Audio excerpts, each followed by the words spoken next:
At exactly 3:17 a.m., truck driver Jake heard something that made his blood freeze.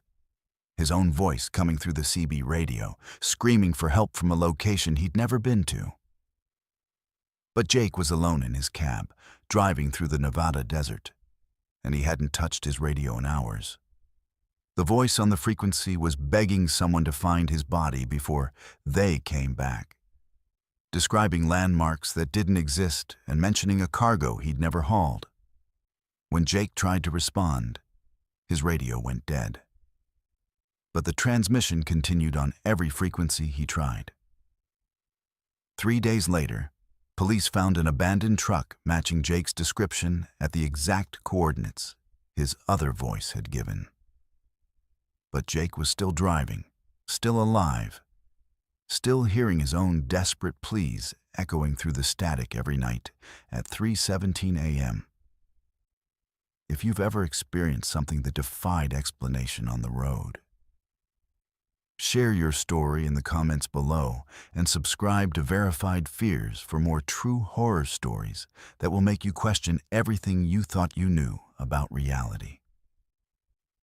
At exactly 3:17 a.m., truck driver Jake was cruising down the lonely Nevada desert highway.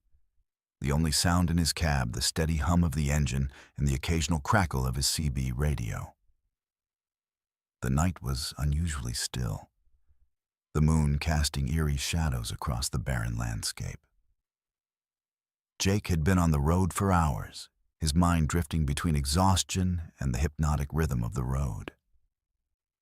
The Nevada desert stretched endlessly in all directions, a vast expanse of nothingness punctuated only by the occasional Joshua tree or abandoned gas station.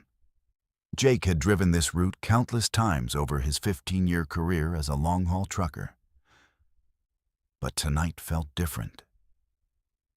There was an oppressive weight in the air, a sense of anticipation that made the hair on the back of his neck stand on end.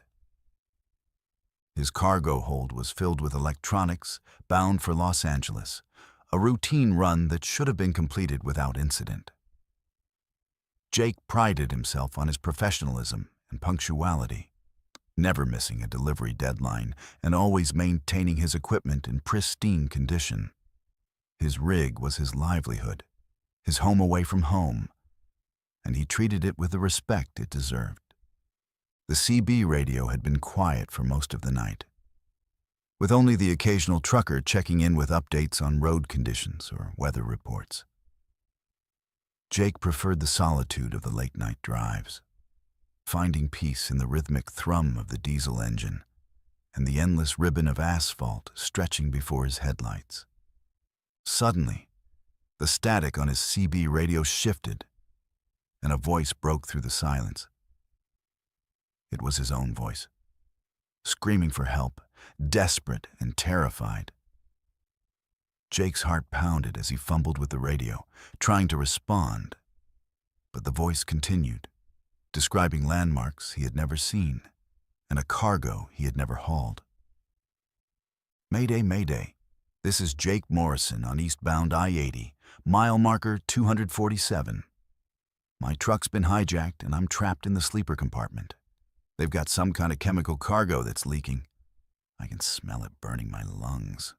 Please, somebody help me before they come back." Jake's hands trembled as he reached for the microphone. Mile marker 247 was still 50 miles ahead of his current position, and he was hauling electronics, not chemicals. The voice was unmistakably his own. The same slight rasp from years of smoking, the same Midwest accent he'd never been able to shake despite living in Nevada for over a decade. "This is Jake Morrison." He spoke into the microphone, his voice shaking. "I'm hearing my own transmission, but I'm not in distress. Repeat, I am not in distress." The radio crackled with static, but his other voice continued as if he hadn't spoken at all. "The men who took my truck, they're not human. I saw their faces when they thought I was unconscious. Their eyes were black, completely black, and their skin looked like it was melting, They keep talking about a harvest, about collecting something from the cargo. God help me, I think they're coming back. Jake pulled over to the shoulder, his entire body shaking. He checked his mirrors, scanning the empty desert for any sign of another vehicle. Nothing. The highway stretched empty in both directions, illuminated only by his truck's running lights and the pale moonlight. Confused and scared, Jake tried to shake off the feeling, telling himself it was a prank or some kind of interference. But the voice persisted, begging someone to find his body before they came back. The details were impossibly specific. Descriptions of a rest stop with a broken neon sign shaped like a cactus, a water tower painted with faded advertisements for a long-defunct motor oil company, and a mile marker that had been vandalized with strange symbols. "Listen to me, whoever's out there," his other voice pleaded through the static. "Don't trust the dispatcher. Olivia's been replaced. The real Olivia had a scar on her left hand from a childhood accident. This one doesn't. They're infiltrating the trucking companies, using our routes for something terrible. The cargo manifests are all lies. We're not hauling what we think we're hauling." Jake's blood ran cold. Olivia was indeed his dispatcher, and she did have a scar on her left hand from a childhood accident involving a broken bottle. He'd noticed it during his last visit to the depot. But how could his other voice know such intimate details about people in his life? The transmission cut out abruptly, leaving Jake in a suffocating silence. He sat in his cab for nearly an hour, waiting for the voice to return, but heard only the normal chatter of other truckers discussing weather conditions and fuel prices. None of them seemed to have heard the distressing transmission that had shaken Jake to his core. Eventually, Jake forced himself to continue driving, but sleep was impossible. Every shadow seemed to hide potential threats. Every oncoming vehicle could be the mysterious hijackers his other voice had described. He drove through the night in a state of hypervigilance, constantly checking his mirrors and scanning the horizon for any sign of danger. Over the next few days, Jake's life spiraled into a nightmare. He contacted the Nevada State Police to report the strange transmission, but they found no record of any distress calls or missing truckers matching his description. The dispatcher insisted that all drivers in their fleet were accounted for, and that no cargo had been reported stolen or hijacked. But Jake couldn't shake the feeling that something was terribly wrong. He began researching the landmarks his other voice had described, using truck stop computers and his smartphone to search for images of rest stops with cactus-shaped neon signs and water towers with vintage advertisements. To his horror, he found them. Real locations scattered across the southwestern United States, places he had never visited but could describe in perfect detail, thanks to his other voice's desperate transmissions. The most disturbing discovery came when Jake drove to mile marker 247 on eastbound Interstate 80. Police found an abandoned truck matching his description at the exact coordinates his other self had given. But the vehicle identification number didn't match any truck in the system. The cargo hold was empty, except for strange chemical burns on the metal floor and walls, as if something corrosive had been stored there. Yet Jake was still alive, still driving, still haunted by the voice that echoed through the static every night at 3:17 a.m. The transmissions became more frequent and more detailed, painting a picture of a parallel existence where Jake had fallen victim to forces beyond his understanding. "They're using the trucks to transport something that shouldn't exist," his other voice explained during one particularly clear transmission. "The cargo looks normal on the manifests, but it's alive. It moves when you're not looking directly at it. It whispers in languages that hurt your brain to hear, and it's changing the drivers one by one." Jake began to notice changes in his fellow truckers. Drivers he had known for years seemed different. Their eyes held a distant, glassy quality, and they spoke in monotone voices about their routes and cargo.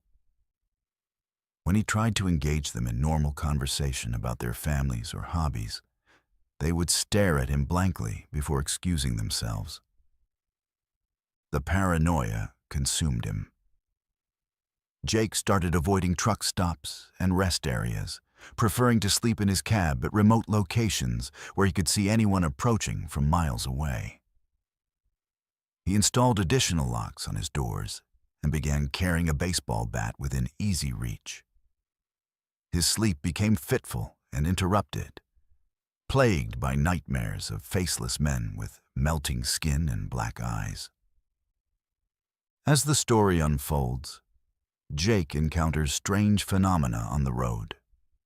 Unexplained lights hovering over the highway that followed his truck for miles before disappearing. Shadowy figures standing motionless beside the road who turn to watch him pass, and a growing sense of being watched by unseen observers.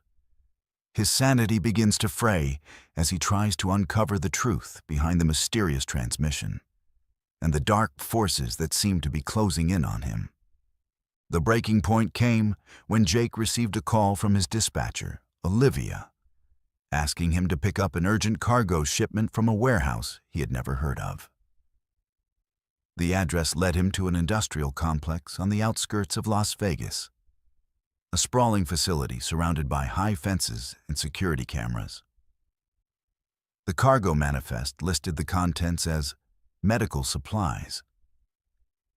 But when Jake arrived at the loading dock, the workers moved with the same glassy-eyed efficiency he had noticed in other truckers.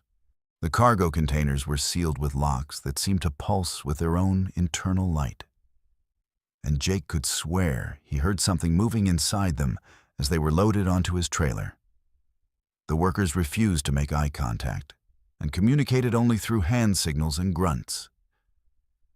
When Jake tried to inspect the manifest more closely, one of the workers grabbed his wrist with inhuman strength, leaving bruises that lasted for weeks. "You don't need to know what's inside," the worker said in a voice that sounded like grinding metal. "Just drive to the destination and don't stop for anything. Don't open the cargo hold. Don't listen to the radio. And whatever you do, don't look in your mirrors after midnight." Jake wanted to refuse the shipment, but found himself unable to speak or move. It was as if his body was no longer under his control. He watched helplessly as his hands signed the delivery paperwork, and his feet carried him back to his cab. Only when he was several miles away from the warehouse did he regain control of his actions. That night, at exactly 3:17 a.m., his other voice returned with a message that chilled him to the bone. "Jake, if you're hearing this, then they've gotten to you too. The cargo you're carrying isn't medical supplies.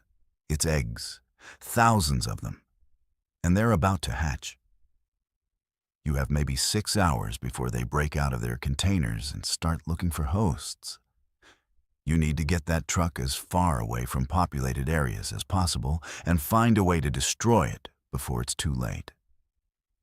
Jake pulled over and ran to the back of his trailer, his hands shaking as he fumbled with the lock. The containers were warm to the touch and seemed to pulse with a rhythmic heartbeat.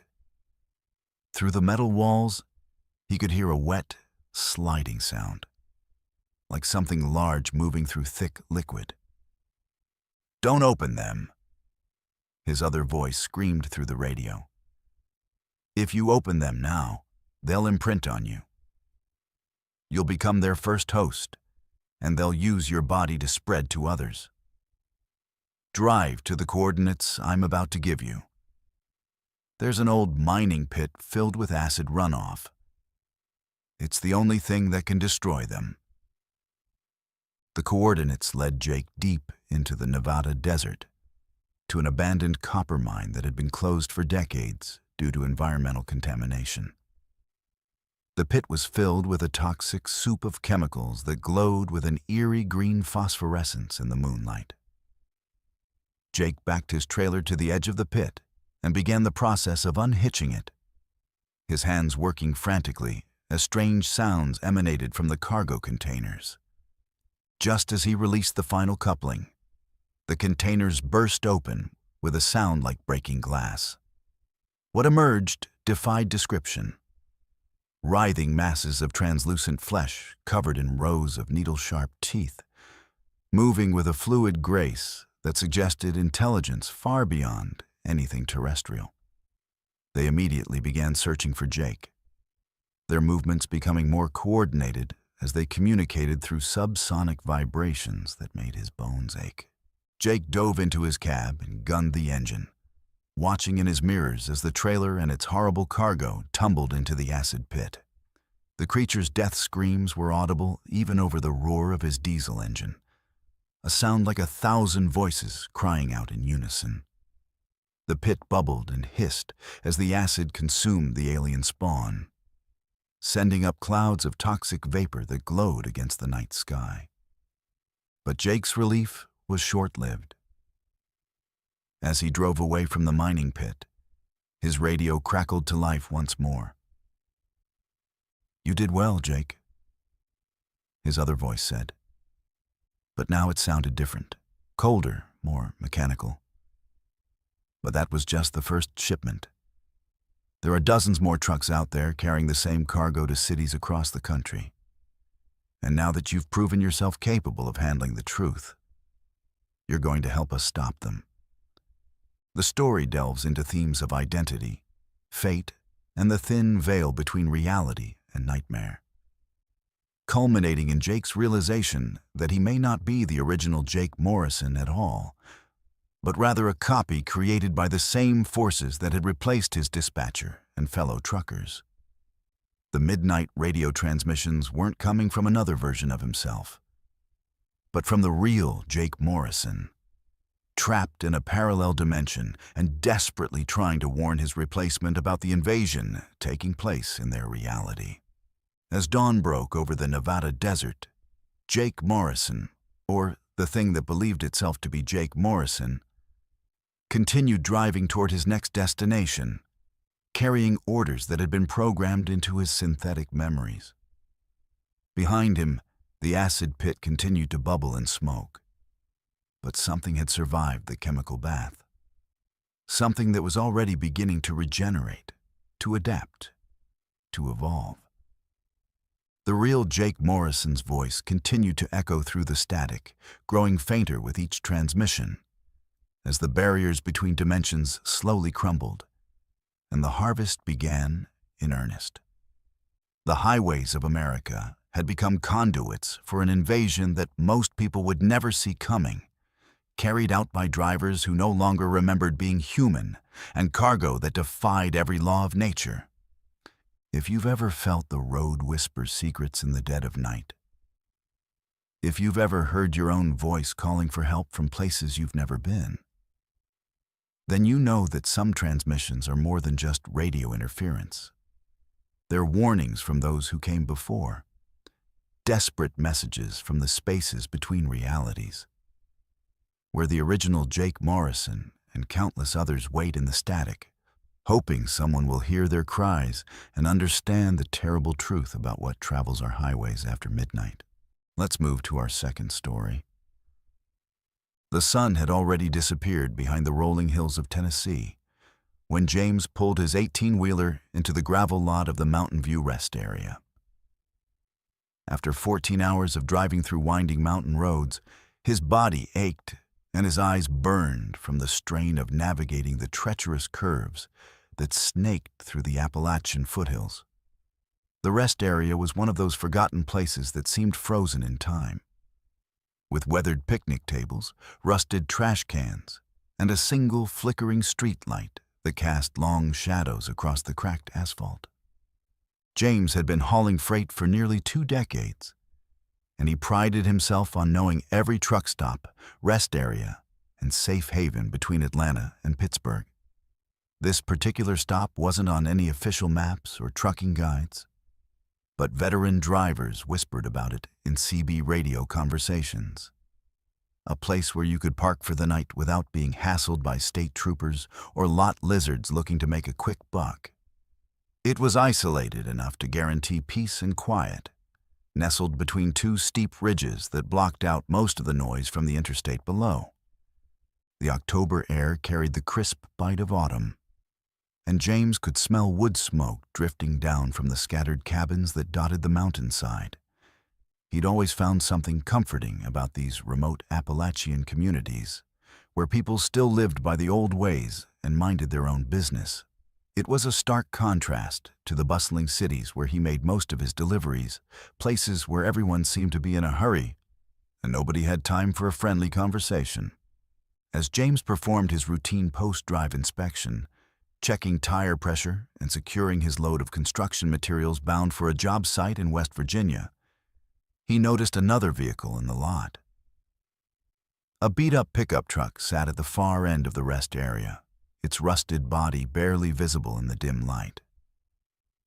The truck looked like it had been there for hours, maybe even days, with leaves scattered across its windshield and what appeared to be a thick layer of dust coating its faded blue paint. Something about the abandoned vehicle made James uneasy, though he couldn't quite put his finger on why. Perhaps it was the way it sat at an odd angle, as if it had been parked hastily, or the fact that one of its doors hung slightly ajar. He'd learned to trust his instincts over the years, and right now they were telling him that something wasn't right about this place. James decided to investigate, thinking that perhaps someone needed help. Breakdowns were common in these mountain areas, where cell phone service was spotty and the nearest tow truck might be hours away. He'd helped stranded motorists countless times over the years, and it was an unwritten code among truckers to lend assistance when possible. The trucking community was like a brotherhood, bound together by the shared experiences of life on the road and the understanding that today's good deed might be tomorrow's lifeline. As he approached the pickup truck, James called out, "Hello? Anyone need help?" His voice echoed off the surrounding hills, but received no response.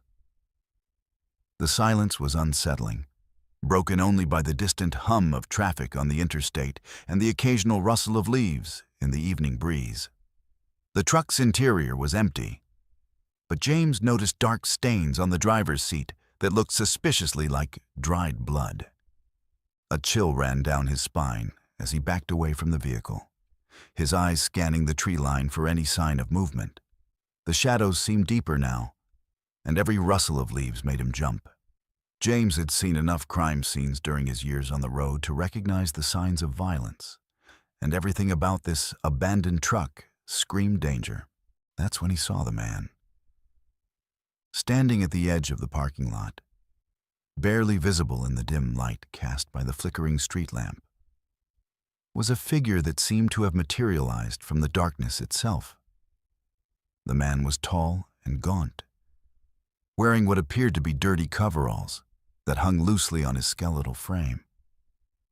His hair was long and unkempt, hanging in greasy strands around a face that James couldn't quite make out in the shadows. But what caught James's attention immediately was what the man held in his right hand. A large pipe wrench, easily 2 feet long, that gleamed dully in the pale light. The tool looked heavy and well used, with dark stains along its metal surface that James didn't want to think about too closely. The man wasn't moving, just standing there like a scarecrow. But his eyes, even from this distance, James could feel them boring into him with an intensity that made his skin crawl. There was something fundamentally wrong about the way the figure stood. Too still, too patient, like a predator waiting for the perfect moment to strike. James's first instinct was to offer help, thinking perhaps the man was the owner of the abandoned truck and needed assistance. "Hey there," he called out, trying to keep his voice steady and friendly. You having car trouble? I might be able to help." The man didn't respond, didn't even acknowledge that James had spoken. He just continued to stare with those cold, dead eyes that seemed to reflect the streetlight like an animal's. The silence stretched on for what felt like an eternity, broken only by the sound of James's own heartbeat thundering in his ears. Something deep in James's gut told him to get back to his truck immediately. This wasn't a stranded motorist in need of assistance. This was something else entirely, something dangerous and unpredictable. He'd heard stories from other truckers about encounters with unstable individuals at remote rest stops, people who lived on the fringes of society and preyed on unsuspecting travelers. "Okay, well, if you don't need help, I'll just be heading back to my truck," James said, taking a slow step backward while keeping his eyes on the motionless figure. He didn't want to turn his back on the man, but he also didn't want to make any sudden movements that might provoke an attack. That's when the man moved. Without warning, the figure suddenly lunged forward with a speed that seemed impossible for someone of his apparent age and condition. The pipe wrench was raised above his head, like a medieval war hammer, and a sound escaped his throat that was part scream, part animal growl.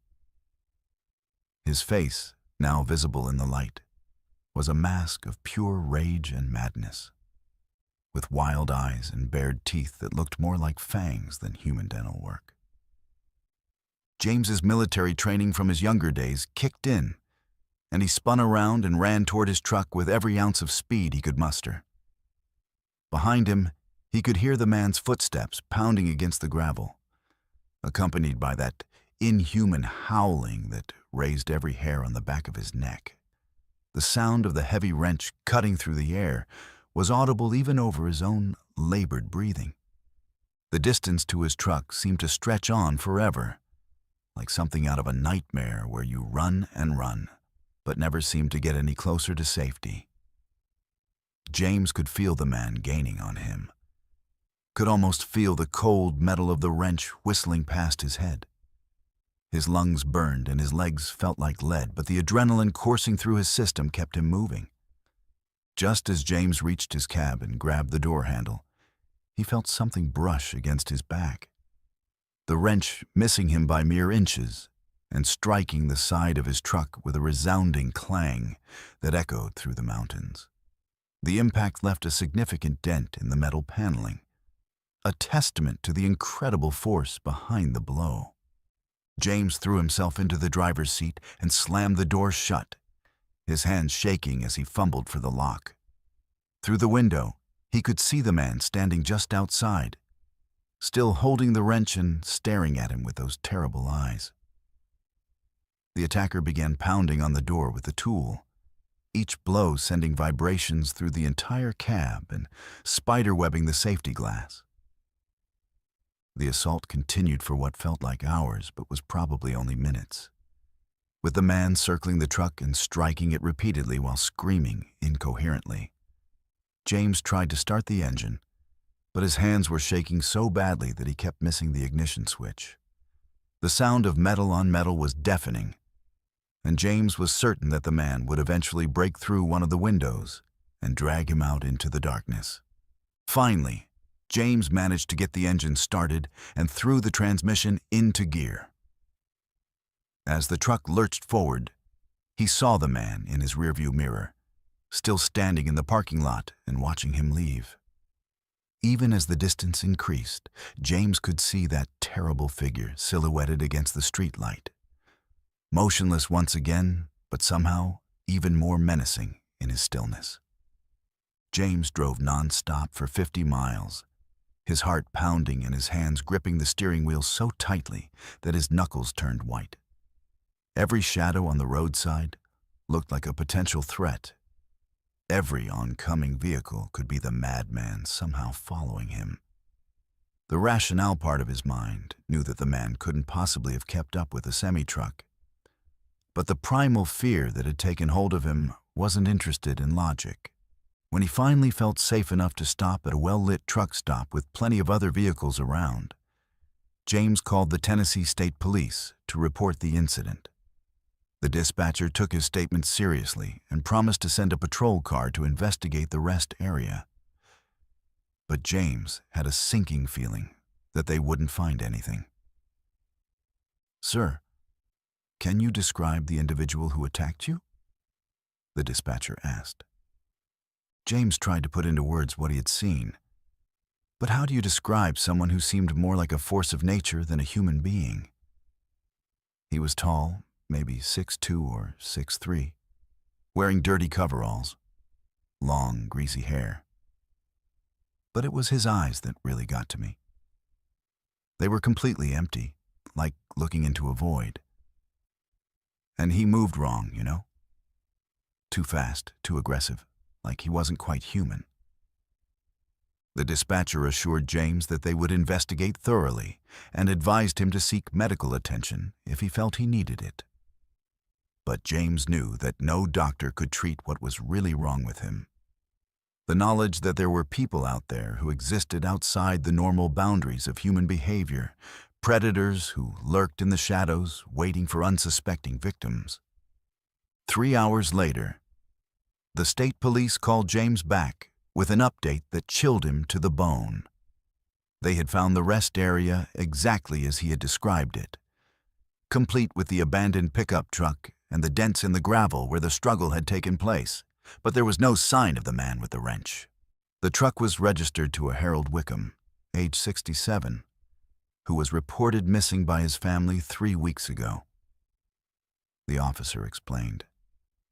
"We found evidence of a struggle inside the vehicle, including blood spatter that suggests foul play. But whoever did this is long gone." James realized with growing horror that he had likely encountered Harold Wickham's killer, someone who had been using the remote rest area as a hunting ground for unsuspecting travelers. The abandoned truck wasn't just evidence of a breakdown, it was a trophy, a reminder of a successful hunt. "Officer, you need to check the woods around that rest area," James said urgently. "I have a feeling you're going to find more than just one missing person." The investigation that followed would uncover the remains of 7 individuals buried in shallow graves throughout the surrounding forest. Victims who had made the fatal mistake of stopping at the Mountain View rest area over the past 2 years.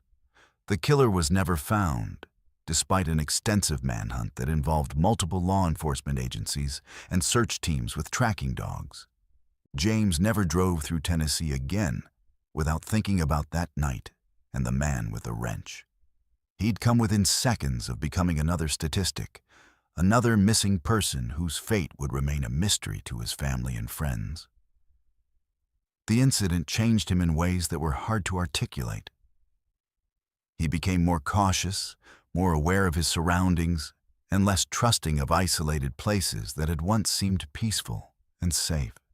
Sometimes, late at night when he was driving through remote areas, James would catch a glimpse of a figure standing by the roadside, and his heart would race with the memory of those cold, dead eyes. He'd learned that evil could take many forms, but the most terrifying was when it looked human while being something else entirely. The Mountain View rest area was eventually closed by the state, and the access road was barricaded, but James knew that wouldn't stop someone like the man with the wrench. Predators like that simply moved on to new hunting grounds, new places where they could wait in the shadows for their next victim. And somewhere out there, in another forgotten rest area or abandoned truck stop, James was certain that the man was still waiting, still holding that blood-stained wrench, still searching for the next traveler who would make the mistake of offering help to a stranger in the darkness. The most disturbing part wasn't the violence or the near-death experience.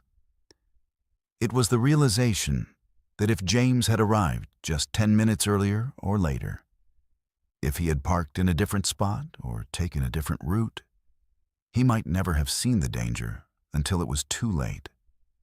The randomness of it all, the thin line between safety and horror, was what kept him awake during those long nights on the road. Because in the end, the most terrifying monsters aren't the ones in horror movies or urban legends. They're the ones that look like ordinary people until the moment they reveal their true nature. And by then, it's usually too late to run. Let's move to our third story. The fog rolled in thick that November night as Danny pulled his rig into the Moonlight Truck Plaza just outside of Bakersfield, California. He'd been driving for 16 straight hours, hauling a load of agricultural equipment from Phoenix to Sacramento, and his eyelids felt like sandpaper against his eyes. The truck stop was one of those 24-hour operations that catered to the endless stream of long-haul drivers who kept America's supply chains moving, complete with diesel pumps, a diner that served coffee strong enough to wake the dead, and a small convenience store stocked with energy drinks and questionable hot dogs.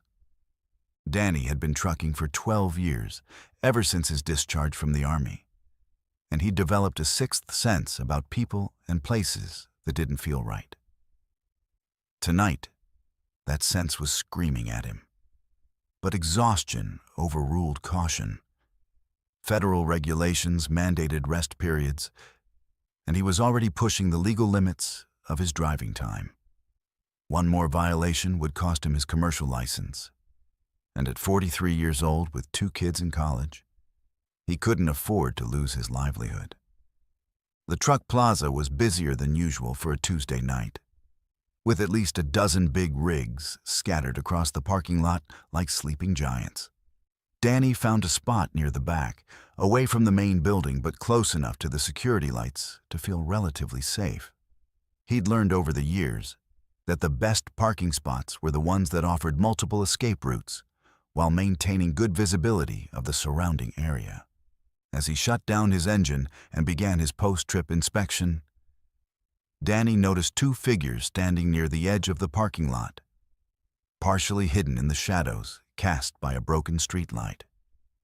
At first glance, they appeared to be having a conversation, but something about their body language struck him as odd. They stood too close together, their movements too synchronized, like dancers performing a choreographed routine. The first figure was a man in his 60s, wearing a stained mechanic's jumpsuit that had seen better days. His gray hair was slicked back with what looked like motor oil. And even from a distance, Danny could see the man's hands moving in strange, repetitive gestures. The second figure was harder to make out. Shorter, wearing what appeared to be a long coat or dress that hung loosely on a skeletal frame. Danny tried to ignore them, focusing instead on checking his trailer connections and securing his load. But as he worked, he became increasingly aware that the 2 figures were watching him. Every time he glanced in their direction, they seemed to have moved slightly closer, though he never actually saw them walking. It was like they were drifting across the asphalt, defying the normal laws of movement and physics. The temperature had dropped significantly since sunset, and Danny's breath formed small clouds in the cold air as he finished his inspection. He was looking forward to climbing into his sleeper compartment and getting some much-needed rest before the final push to Sacramento in the morning. But as he walked around to the driver's side of his cab, he noticed something that made his blood run cold. Someone had been rubbing something on the side of his trailer. The substance looked like grease or oil, but it had an iridescent quality that seemed to shift and shimmer in the artificial light. The marks formed a pattern that hurt Danny's eyes to look at directly. Geometric shapes that seemed to fold in on themselves, creating optical illusions that made his head spin. The smell was indescribable, like rotting meat mixed with ozone, and something else that reminded him of his grandmother's basement after it flooded. "Hey!" Danny hollered at the 2 figures, his voice echoing across the parking lot. "What the hell are you doing to my truck?" The man in the jumpsuit looked up and smiled, revealing teeth that were far too white and far too sharp for any human mouth.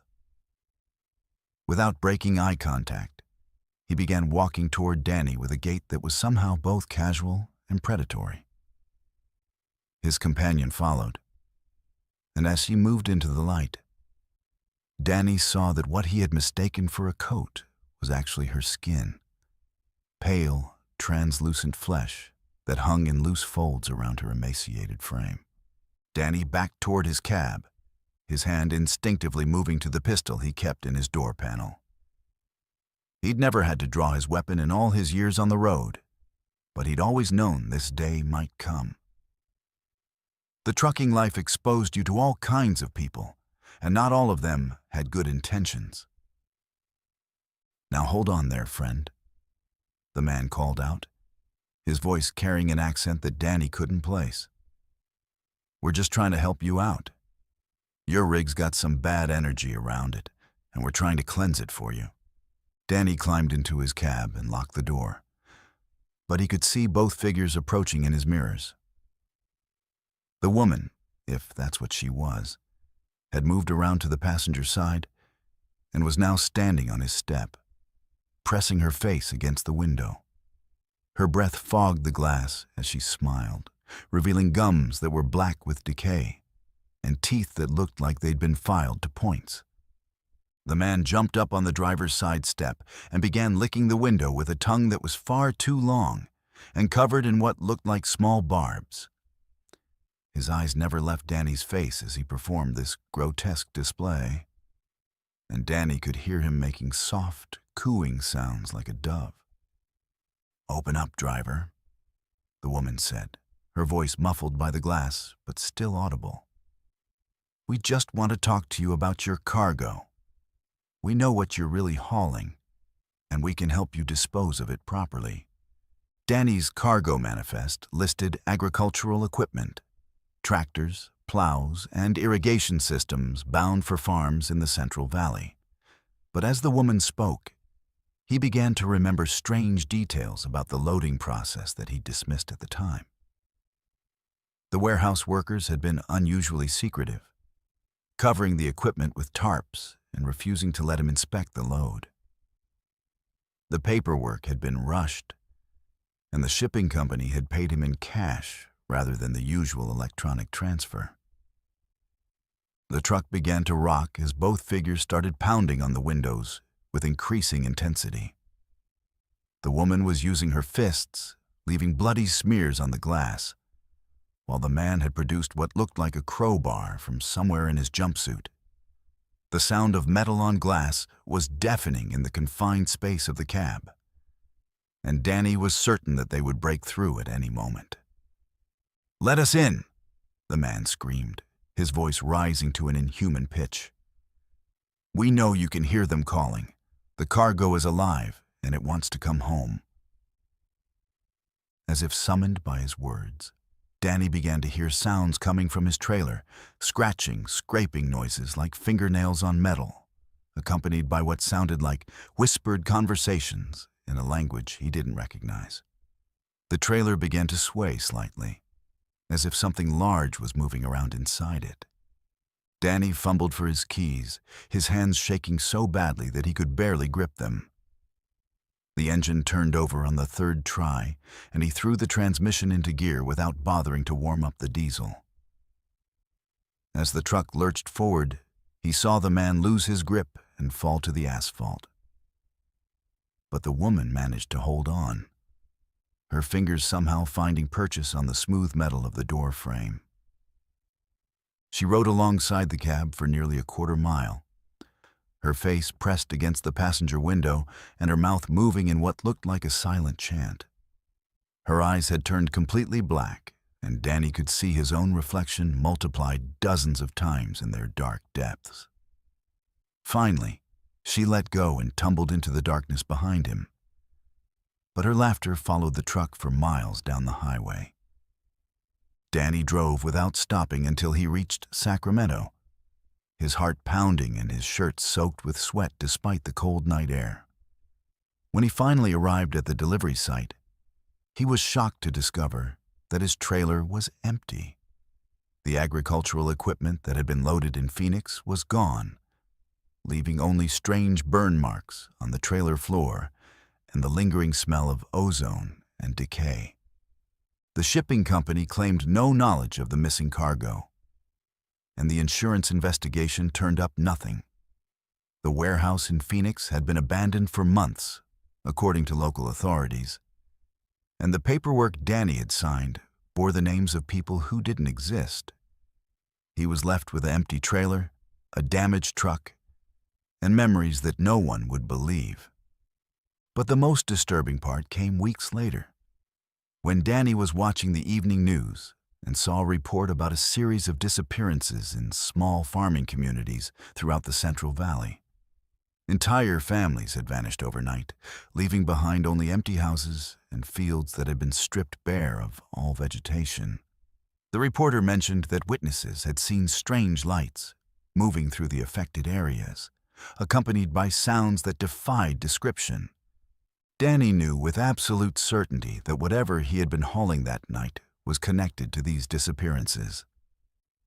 The woman and her companion hadn't been trying to rob him. They'd been trying to stop something far worse from reaching its destination.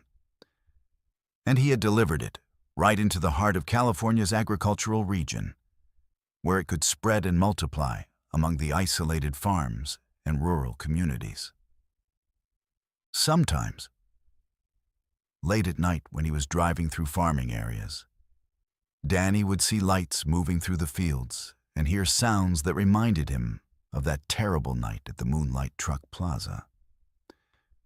He'd learned to avoid certain routes, certain truck stops, and certain shipping companies that paid too well for jobs that seemed too simple, because he knew now that not all cargo was what it appeared to be, and not all deliveries were meant for human recipients. Some loads were destined for things that lived in the spaces between our world and others, creatures that used the trucking industry's vast network to spread their influence across the continent. And somewhere out there, the woman with the translucent skin and her companion were still waiting, still trying to intercept shipments that should never reach their destinations. They were the last line of defense against an invasion that most people would never see coming, fighting a war that would never make the evening news.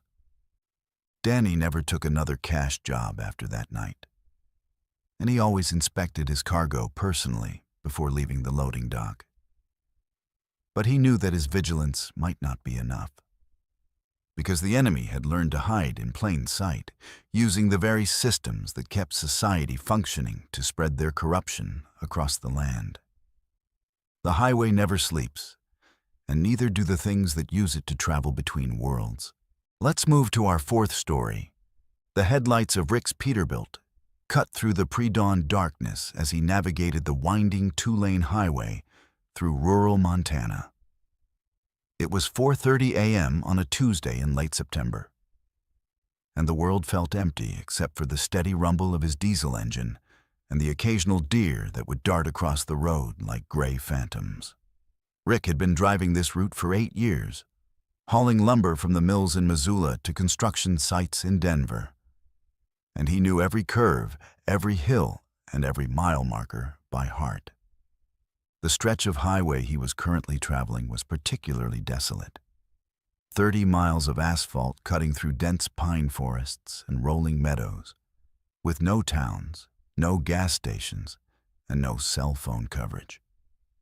It was the kind of road where you could drive for hours without seeing another vehicle, where the silence was so complete that it seemed to press against your eardrums like a physical weight. Rick preferred these lonely highways to the busy interstates where you had to constantly watch for aggressive drivers and road rage incidents. Out here, the only dangers were wildlife, weather, and the occasional drunk driver weaving home from a bar in some forgotten town. He'd learned to appreciate the solitude, using the quiet hours to think about his life, his family, and his plans for retirement in a few years. But tonight felt different somehow. there was a tension in the air that Rick couldn't quite identify, a sense of anticipation that made the hair on his arms stand up. The forest seemed darker than usual, the shadows between the trees deeper and more impenetrable. Even the wildlife was behaving strangely. He'd seen several deer standing motionless beside the road, their eyes reflecting his headlights, but their bodies frozen in unnatural poses. Rick was about 15 miles from the nearest town when he saw something in the road ahead that made him ease off the accelerator and lean forward in his seat. At first, he thought it might be another deer, but as his headlights illuminated the object more clearly, he realized it was something far more disturbing. There, sprawled across both lanes of the highway, was what appeared to be a human body. Rick's military training from his younger days kicked in, and he began scanning the area for potential threats while simultaneously slowing his rig. Ambushes were rare on American highways, but not unheard of, and the isolated location made this situation particularly dangerous. He reached for his CB radio to call for help, but remembered that he was in a dead zone where no signals could get through. As he got closer, Rick could see that the figure was lying face down in an unnatural position, arms and legs splayed at odd angles that suggested either severe injury or death. The person appeared to be wearing dark clothing, possibly jeans and a jacket, but it was difficult to make out details in the harsh glare of his headlights. Rick brought his truck to a complete stop about 50 feet from the body, leaving his engine running and his headlights trained on the scene. He grabbed his flashlight and his pistol from the door panel, then stepped out of the cab to investigate. The night air was cold and still, carrying the scent of pine needles and something else. A metallic smell that reminded him of blood. "Hello?" Rick called out as he approached the figure. "Are you okay? Do you need help?" There was no response, no movement, no sign of life. Rick moved closer, his flashlight beam dancing across the asphalt as he tried to get a better look at what he was dealing with. The closer he got, the more wrong everything seemed. The body was positioned too perfectly, too deliberately, as if someone had carefully arranged it for maximum visual impact. The limbs were spread in a pattern that almost looked ritualistic, and there were no skid marks on the road to suggest a vehicle accident. Most disturbing of all, Rick couldn't see any blood, despite the fact that the person appeared to have suffered massive trauma. When Rick was about 10 feet away, he stopped and played his flashlight beam over the entire scene, trying to process what he was seeing. The figure was definitely human, but something about the proportions seemed off. The torso was too long, the limbs too thin, and the head was positioned at an angle that should have been impossible for a living person. That's when he noticed the smell. It wasn't blood after all, but something far worse, the sickly, sweet odor of advanced decomposition mixed with chemicals that burned his nostrils and made his eyes water. The body had been there for days, maybe weeks, but somehow it looked fresh, as if death had occurred only hours ago. Rick backed away from the scene, his instincts screaming that this was a trap of some kind. He'd heard stories from other truckers about bodies being used as bait to stop vehicles, allowing criminals to rob or carjack unsuspecting drivers. But this felt different, more calculated, more sinister than a simple highway robbery. As he retreated toward his truck, Rick heard a sound that made his blood freeze. A wet, sliding noise like something large moving across the asphalt. He spun around, his flashlight beam sweeping across the road. But the body was exactly where he'd left it. The sound came again, closer this time, accompanied by what sounded like labored breathing. Rick ran back to his cab and climbed inside, locking the doors and grabbing his CB radio. Even though he knew he was in a dead zone, he tried calling for help anyway, broadcasting on the emergency channel and hoping that someone, somewhere, might pick up his signal. Mayday, Mayday. This is eastbound on Highway 200 mile marker 47. I've got a possible fatality in the roadway and I need immediate assistance. There's something wrong here. Something really wrong. The radio crackled with static, but no response came through. Rick was completely alone with whatever was happening outside his truck. He looked back at the body and saw something that made him question his sanity. The figure was moving, not like a living person trying to get up, but like something being dragged or manipulated by an unseen force. The limbs twitched and jerked in unnatural ways, and the head began to turn slowly toward his truck. When the face came into view, Rick saw that it wasn't human at all. The features were wrong, too sharp, too angular, with eyes that reflected his headlights like an animal's. The mouth was open in what might have been a scream, revealing rows of needle-sharp teeth that belonged in the mouth of a deep-sea predator, not a human being. The skin had a waxy, artificial quality, as if it were a mask or prosthetic designed to fool observers from a distance. The thing that had been masquerading as a human corpse began to move with increasing coordination, first pushing itself up on its arms, then rising to its feet with a fluid grace that defied the laws of anatomy. It stood nearly 7 feet tall, its limbs elongated and twisted, its head cocked at an impossible angle as it studied Rick's truck with those terrible, glowing eyes. Rick threw his transmission into gear and floored the accelerator, his truck lurching forward as the diesel engine roared to life. In his mirrors, he could see the creature watching him leave, standing motionless in the middle of the highway like a scarecrow.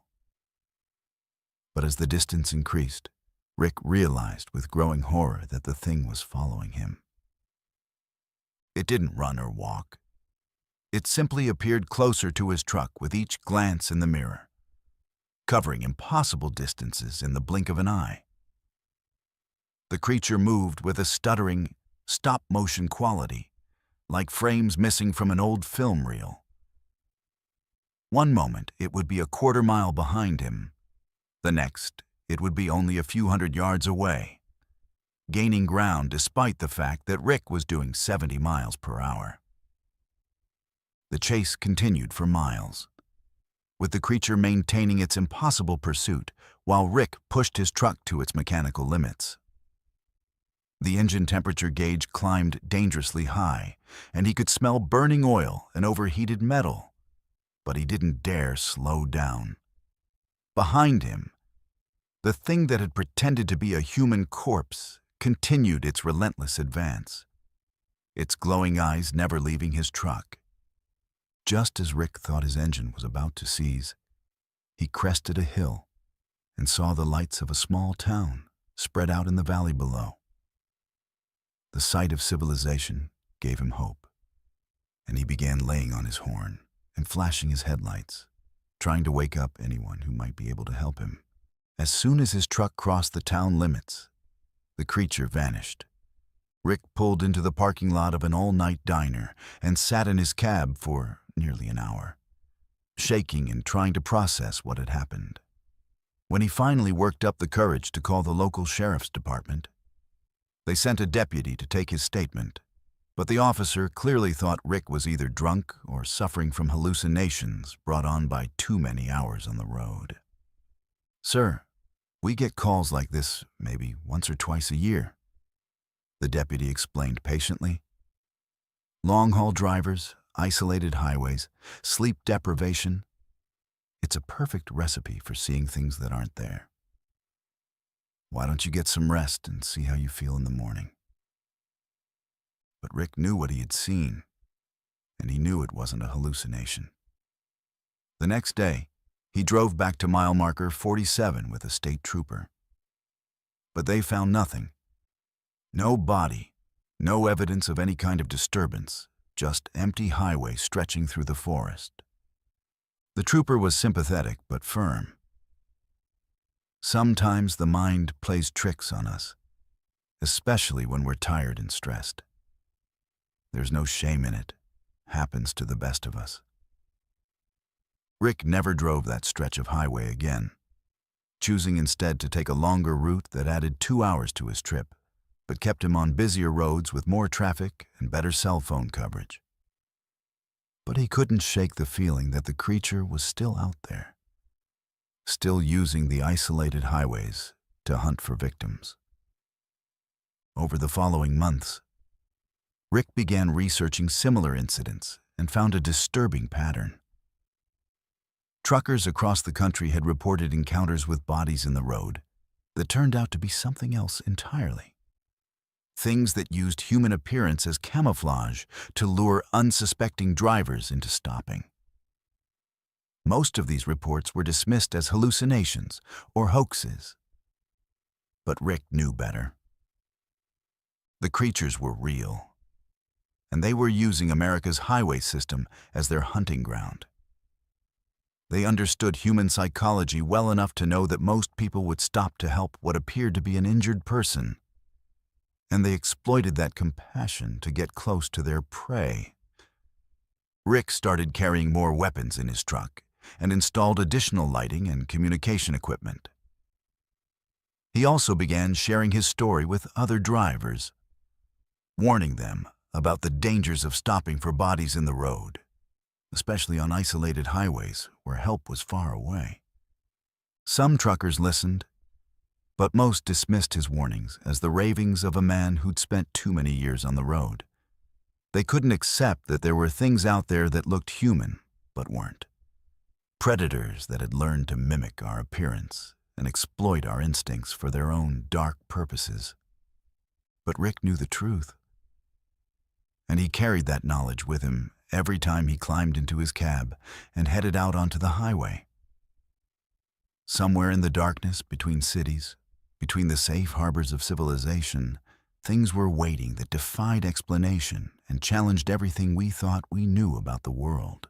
The road was full of dangers that no driving manual could prepare you for, and the most terrifying ones were the ones that looked like they needed help. Let's move to our fifth story. The Wyoming wind howled across the empty plains as Michael guided his Kenworth through the darkness, hauling a load of industrial machinery from Detroit to Seattle. It was nearly 2 a.m. on a moonless Thursday night in February, and the temperature had dropped to 15 below zero. The kind of cold that could kill you in minutes if your truck broke down in the wrong place. The kind of cold that made the metal of your rig contract and groan like a living thing in pain. Michael had been driving professionally for 23 years, and he'd learned to respect the power of winter weather in the mountain states. He kept extra blankets, emergency food, and a satellite phone in his cab, along with enough diesel fuel to run his engine for days if he got stranded. The Wyoming stretch of Interstate 80 was notorious for sudden blizzards that could turn a routine drive into a life-or-death survival situation. But tonight the weather was clear, just brutally cold, with stars scattered across the sky like broken glass. The highway stretched endlessly ahead of his headlights, a ribbon of asphalt cutting through a landscape so desolate it might as well have been the surface of another planet. Michael had driven this route hundreds of times, but the isolation never failed to impress him. Mile after mile of nothing but sagebrush, wind, and the occasional antelope herd moving like ghosts through the darkness. He was about 40 miles east of Laramie when his CB radio crackled to life with a transmission that made him sit up straighter in his seat. The voice was female, young, and filled with terror that cut through the static like a knife. "Please, somebody help me. I'm trapped in a truck at mile marker 235. He's coming back, and I don't think I can hide much longer. If anyone can hear this, please call the police. Please." Michael grabbed his microphone and responded immediately. "This is eastbound on I-80. I copy your transmission. What's your location and what kind of help do you need?" The radio fell silent for several long seconds. Then the woman's voice returned, even more frightened than before. "I don't know exactly where I am. I was hitchhiking and this trucker picked me up. But something's wrong with him. He's not normal. I managed to lock myself in the sleeper compartment, but he knows I'm in here." Michael checked his GPS and saw the mile marker 235 was still 15 miles ahead of his current position. He pressed the accelerator, pushing his truck faster than was safe on the icy highway, while trying to maintain radio contact with the terrified woman. "What's your name, miss?" "I'm Michael, and I'm heading your way right now. Can you describe the truck you're in?" "My name is Sarah," the voice replied, barely audible through the static. "It's a blue Peterbilt with flames painted on the sides. The driver said his name was Carl, but when I looked at his logbook, it had a different name. And his eyes... God. His eyes were completely black. No whites, no pupils, just black." Michael felt a chill that had nothing to do with the Wyoming winter. He'd heard stories from other truckers about drivers who weren't quite right, people who used the anonymity of the highway to prey on vulnerable hitchhikers and stranded motorists. But the detail about the black eyes was something new. Something that suggested this situation was far worse than a simple predator. "Sarah, I need you to stay calm and keep that door locked. I'm going to be there in about 10 minutes, and I'm calling the state police right now." Michael reached for his satellite phone and dialed 911, but the call wouldn't go through. The display showed no signal, which was impossible. Satellite phones were designed to work anywhere on Earth. He tried again with the same result, then switched to his CB radio to call for help from other truckers. "Breaker, this is eastbound I-80 at mile marker 220. I've got a female in distress at marker 235, requesting immediate assistance from any units in the area." The radio crackled with static, but no response came through. It was as if every communication device in his truck had suddenly stopped working, leaving him completely cut off from the outside world. Sarah's voice returned, more panicked than before. "He's back. He's trying to get into the sleeper. Oh God, he's not using the door handle. He's doing something to the metal. It's bending like it's made of clay." Michael could hear sounds in the background of Sarah's transmission. A low humming noise, like an electrical transformer, accompanied by what sounded like metal being twisted and reshaped. The sounds were unlike anything he'd ever heard, mechanical yet organic, as if the truck itself was being transformed by some impossible force. "Sarah, can you see anything? Is there a weapon in the sleeper you can use to defend yourself?"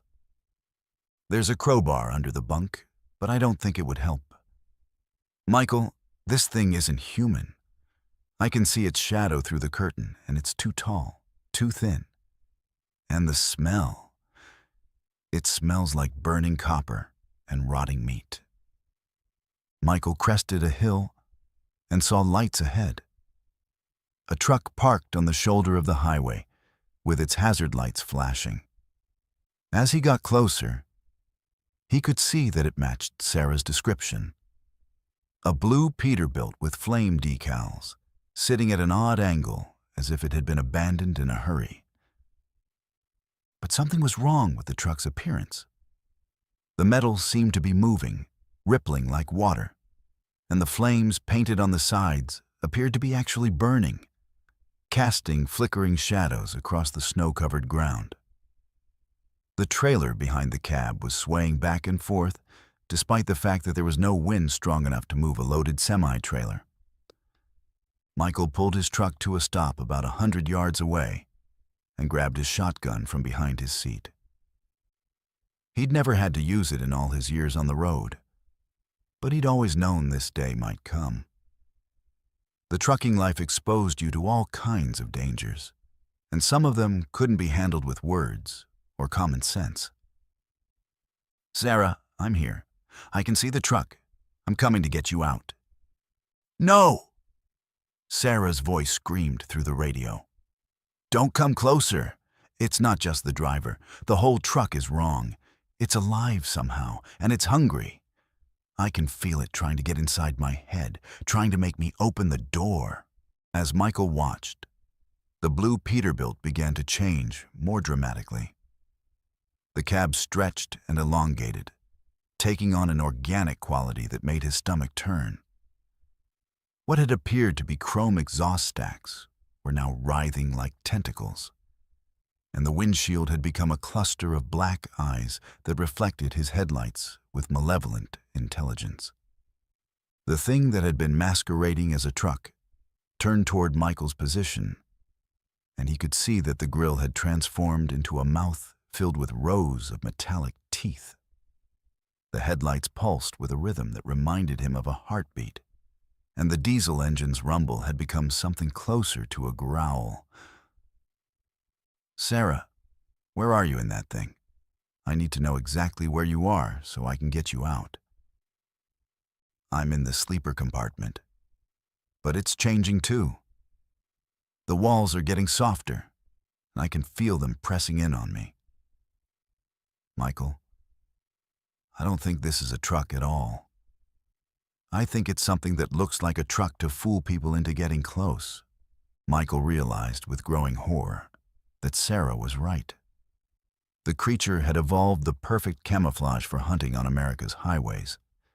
It appeared to be a normal semi-truck, complete with a human driver, allowing it to pick up hitchhikers and stranded motorists without arousing suspicion.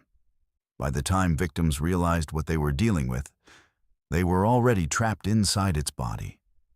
The creature began moving toward Michael's truck, not rolling on wheels but flowing across the asphalt like a massive slug. Its transformation was accelerating, with more tentacles emerging from what had been the trailer, and bioluminescent patterns appearing along its sides like the markings of a deep-sea predator. Michael threw his truck into reverse and began backing away. But the creature was faster than it looked. Tentacles shot out from its body, wrapping around his front bumper and trying to drag him closer to that terrible mouth. He could hear Sarah screaming through the radio as the creature's digestive processes began to work on the sleeper compartment where she was trapped. "Michael, help me. It's dissolving the walls. I can see outside, but everything looks wrong, like I'm inside a stomach." Michael floored the accelerator, his truck's engine straining against the creature's grip. The tentacles stretched and elongated, but finally snapped under the stress, allowing him to break free. In his mirrors, he could see the creature writhing in what might have been pain or rage, its disguise completely abandoned as it revealed its true form. The thing was enormous, easily the size of a city bus, with a body that seemed to be part machine and part organic tissue. Cables and wires hung from its underside like intestines, sparking and twitching with electrical current.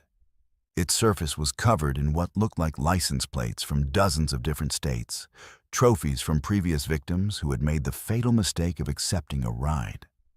Michael drove for 20 miles before his communication equipment started working again, and he immediately called 911 to report what he had witnessed. The dispatcher was skeptical, but agreed to send a patrol car to investigate the location where he'd encountered the creature. When the state police arrived at mile marker 235, they found nothing. No truck, no evidence of any kind of disturbance, just empty highway stretching through the Wyoming wilderness. The official report listed Michael's call as a possible hallucination brought on by fatigue and isolation. But Michael knew what he had seen, and he knew that Sarah was still out there somewhere, trapped inside a creature that used the highway system as its hunting ground. He began researching similar incidents and found a disturbing pattern of missing hitchhikers and unexplained disappearances along major trucking routes. The creature was still out there, still hunting, still perfecting its disguise. It had learned to mimic not just the appearance of a truck, but the behavior patterns of professional drivers, complete with CB radio chatter and proper documentation. Most victims never realized they were in danger until it was too late to escape. Michael started carrying more weapons and warning other truckers about the dangers of picking up hitchhikers, especially on isolated stretches of highway where help was far away. But he knew that his warnings would only do so much good. The creature was intelligent, adaptable, and patient. It could wait years between hunts, perfecting its camouflage and studying human behavior. Somewhere on America's highways, a truck that isn't really a truck continues to prowl the darkness, searching for its next victim. And inside its body, the voices of previous prey echo through the static, calling for help that will never come, warning travelers about the dangers that lurk beneath the surface of our everyday world. The highway never sleeps, and neither do the things that hunt along its endless miles. Let's move to our sixth story. The gas station's neon sign flickered erratically in the pre-dawn darkness, casting intermittent red and blue shadows across the cracked asphalt of the parking lot. Tommy pulled his Freightliner into the diesel bay at Murphy's Last Stop, a rundown truck stop on the outskirts of nowhere, Nevada, where the desert stretched endlessly in all directions like a sea of sand and sagebrush. The digital clock on his dashboard read 3:47 a.m., and he'd been driving for 11 straight hours, hauling a load of electronics from Los Angeles to Salt Lake City. Murphy's Last Stop was exactly the kind of place its name suggested. A final opportunity for fuel, food, and rest before venturing into the most desolate stretch of highway in the American West.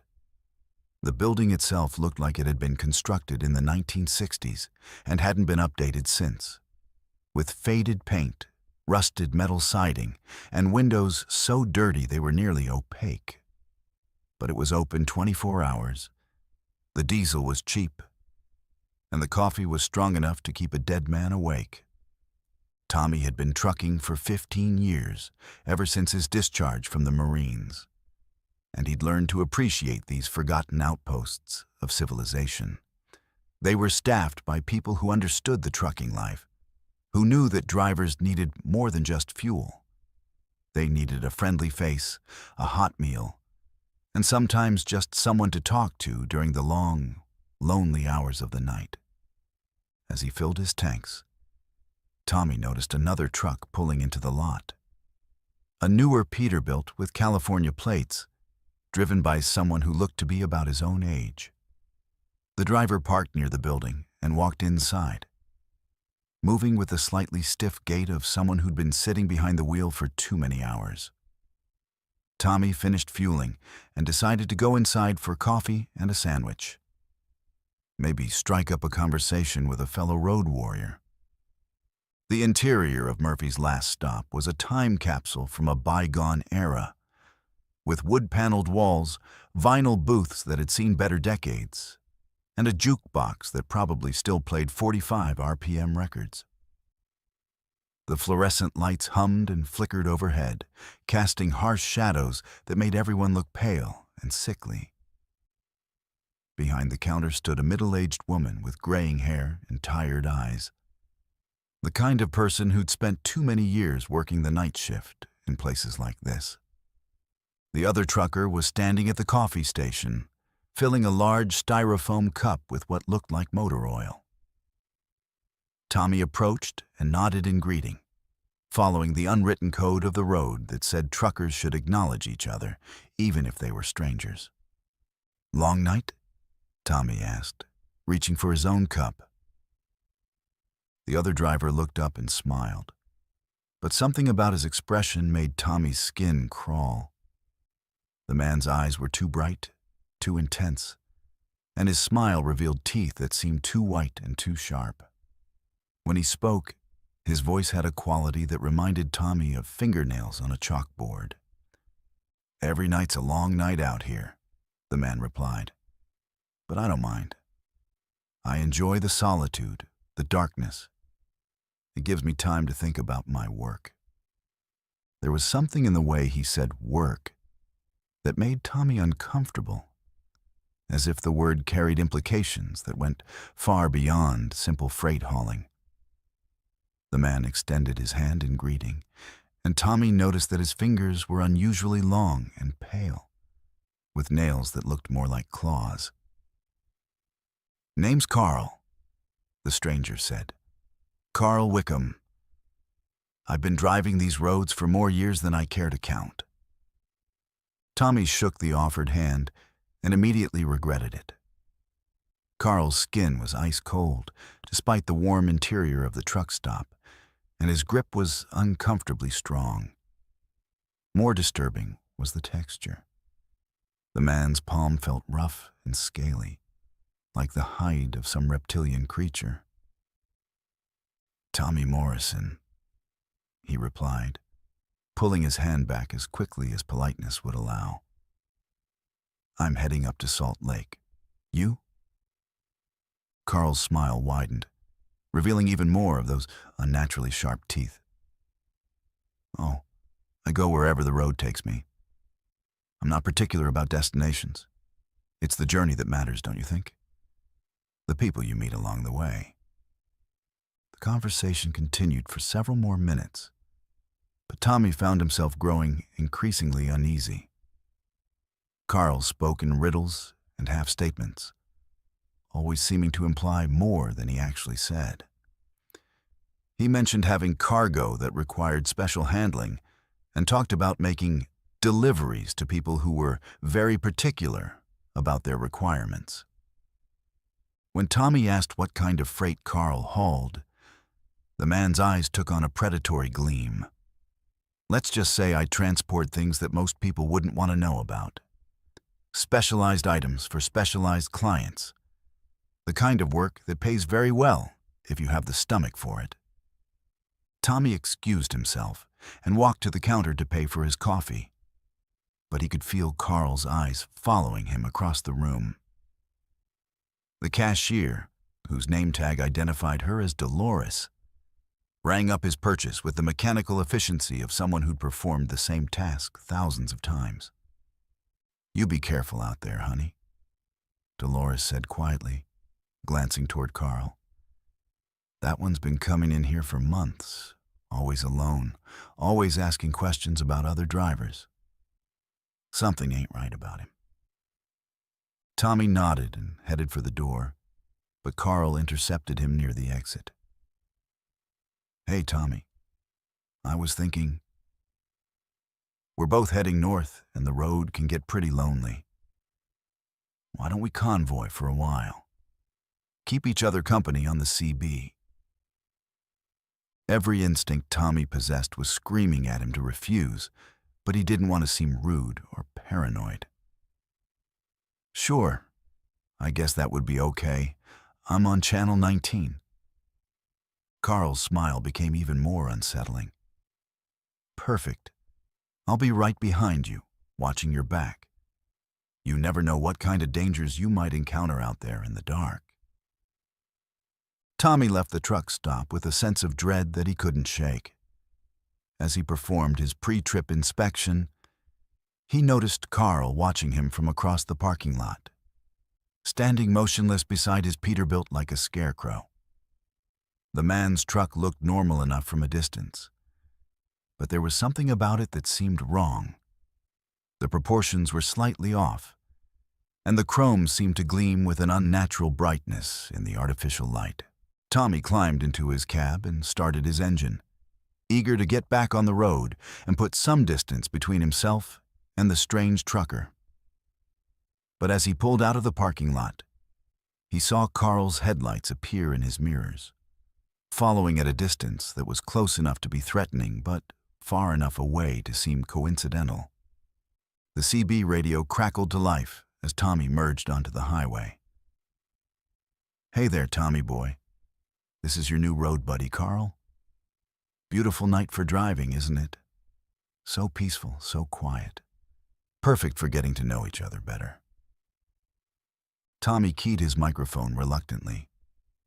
"Yeah, it's a nice night. Good visibility, light traffic."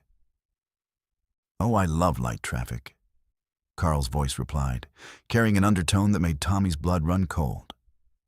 Fewer witnesses, fewer complications. Just two truckers alone on the highway, sharing stories and experiences. The conversation continued for the next hour, with Carl asking increasingly personal questions about Tommy's family, his home address, his usual routes and schedules. Tommy tried to keep his responses vague, but Carl was persistent, always probing for more details, more information that could be used for unknown purposes. "You know, Tommy, I've been thinking about expanding my business operations. I'm always looking for new partners, people who understand the value of discretion. The kind of work I do requires a special type of person. Someone who can keep secrets. Someone who won't ask too many questions about the cargo." Tommy's unease was growing by the mile. "What exactly do you haul, Carl? You keep talking about specialized cargo, but you never say what it is." Carl's laughter came through the radio like the sound of breaking glass. "Let's just say I transport items that are very much in demand, but difficult to obtain through conventional channels. Rare specimens, you might say. Things that most people have never seen and hopefully never will." The highway stretched ahead through the Nevada desert, empty and desolate under a canopy of stars. Tommy realized that he was completely alone with this strange man, miles from the nearest town, with no cell phone coverage and no way to call for help if the situation went bad. Carl's truck continued to follow at the same distance, its headlights like predatory eyes in Tommy's mirrors. "You seem nervous, Tommy," Carl's voice observed. "Your driving's getting a little erratic. Maybe you should pull over and take a break. I know a perfect spot just ahead, very private, very secluded. We could have a face-to-face conversation, really get to know each other." Tommy's hands tightened on the steering wheel. "I'm fine, thanks. I want to make some more miles before I stop." "Oh, but I insist," Carl replied. And now his voice had taken on a commanding tone that seemed to bypass Tommy's conscious mind and speak directly to his nervous system. "There's a rest area at mile marker 127. You're going to pull over there and we're going to have a little chat about your future." Despite every rational thought in his head telling him not to, Tommy found himself slowing down as he approached mile marker 127. There was indeed a rest area there. A small, poorly lit parking area with a few picnic tables and a restroom building that looked like it hadn't been maintained in years. His truck seemed to be steering itself toward the exit ramp, as if his hands were no longer under his own control. Tommy fought against the compulsion, gripping the steering wheel so tightly that his knuckles turned white. With tremendous effort, he managed to keep his truck on the highway, but the struggle left him exhausted and shaking. Behind him, Carl's truck had moved closer, and Tommy could see that the other driver was no longer alone in his cab. There were figures moving around inside Carl's truck, shadowy shapes that didn't look entirely human. They seemed to be preparing something, arranging equipment or tools that Tommy couldn't identify, but instinctively knew he didn't want to see up close. "That wasn't very cooperative, Tommy," Carl's voice said. And now it sounded different, deeper, more resonant, as if it were coming from something much larger than a human throat. I was hoping we could do this the easy way, but you're going to make me work for it. I do so enjoy a challenge. Carl's truck suddenly accelerated, pulling alongside Tommy's rig in the left lane. Through the passenger window, Tommy could see Carl behind the wheel. But the man's appearance had changed dramatically. His skin had taken on a grayish, mottled appearance, and his eyes now glowed with an inner light that was definitely not human. Most disturbing of all, his mouth had stretched into an impossibly wide grin that revealed rows of shark-like teeth. The figures in Carl's passenger seat and sleeper compartment were now clearly visible, and Tommy's mind recoiled from what he was seeing. They weren't human at all, but something that might have been human once, before being transformed into something else entirely. Their bodies were elongated and twisted, with too many joints in their limbs and faces that looked like they'd been melted and reformed. One of the creatures pressed its face against Carl's passenger window and began licking the glass with a tongue that was far too long and covered in what looked like barbs. Its eyes locked onto Tommy's, and he could feel it trying to establish some kind of mental connection, probing at the edges of his consciousness with tendrils of alien thought. Tommy grabbed his CB microphone and began broadcasting on the emergency channel. Mayday, Mayday, this is eastbound I-80 at mile marker 130. I'm being pursued by hostile individuals. Request immediate assistance from any law enforcement in the area. The radio crackled with static, but no response came through. It was as if Carl and his companions were somehow jamming all communication frequencies, isolating Tommy from any potential help. Carl's truck began to crowd Tommy's rig, forcing him toward the shoulder of the highway. The creatures inside were becoming more agitated, pressing against the windows and making sounds that were part animal growl, part electronic interference. Tommy could see that they were holding instruments that looked like a cross between medical equipment and torture devices. "You can't run forever, Tommy," Carl's voice said, now coming through the radio with a quality that made the speakers vibrate and distort. "We know where you live, where your family lives. We know your roots, your schedules, your habits. You're going to stop eventually, and when you do, we'll be waiting." Tommy realized with growing horror that this wasn't a random encounter. Carl and his companions had been stalking him, studying his patterns, waiting for the perfect opportunity to strike. The meeting at Murphy's last stop hadn't been coincidental. It had been carefully orchestrated to get Tommy alone on this isolated stretch of highway. The creatures in Carl's truck were now working on something that looked like a large net or web, made from material that seemed to shift and writhe with its own internal movement. Tommy understood that they were preparing to capture him, to drag him into their vehicle where unspeakable things would be done to him. In desperation, Tommy began looking for any possible escape route. The highway was elevated here, running along a ridge with steep drop-offs on both sides. There were no exit ramps, no side roads. Nowhere to go except forward into whatever trap Carl had prepared for him. That's when Tommy remembered the runaway truck ramp he'd passed about 5 miles back.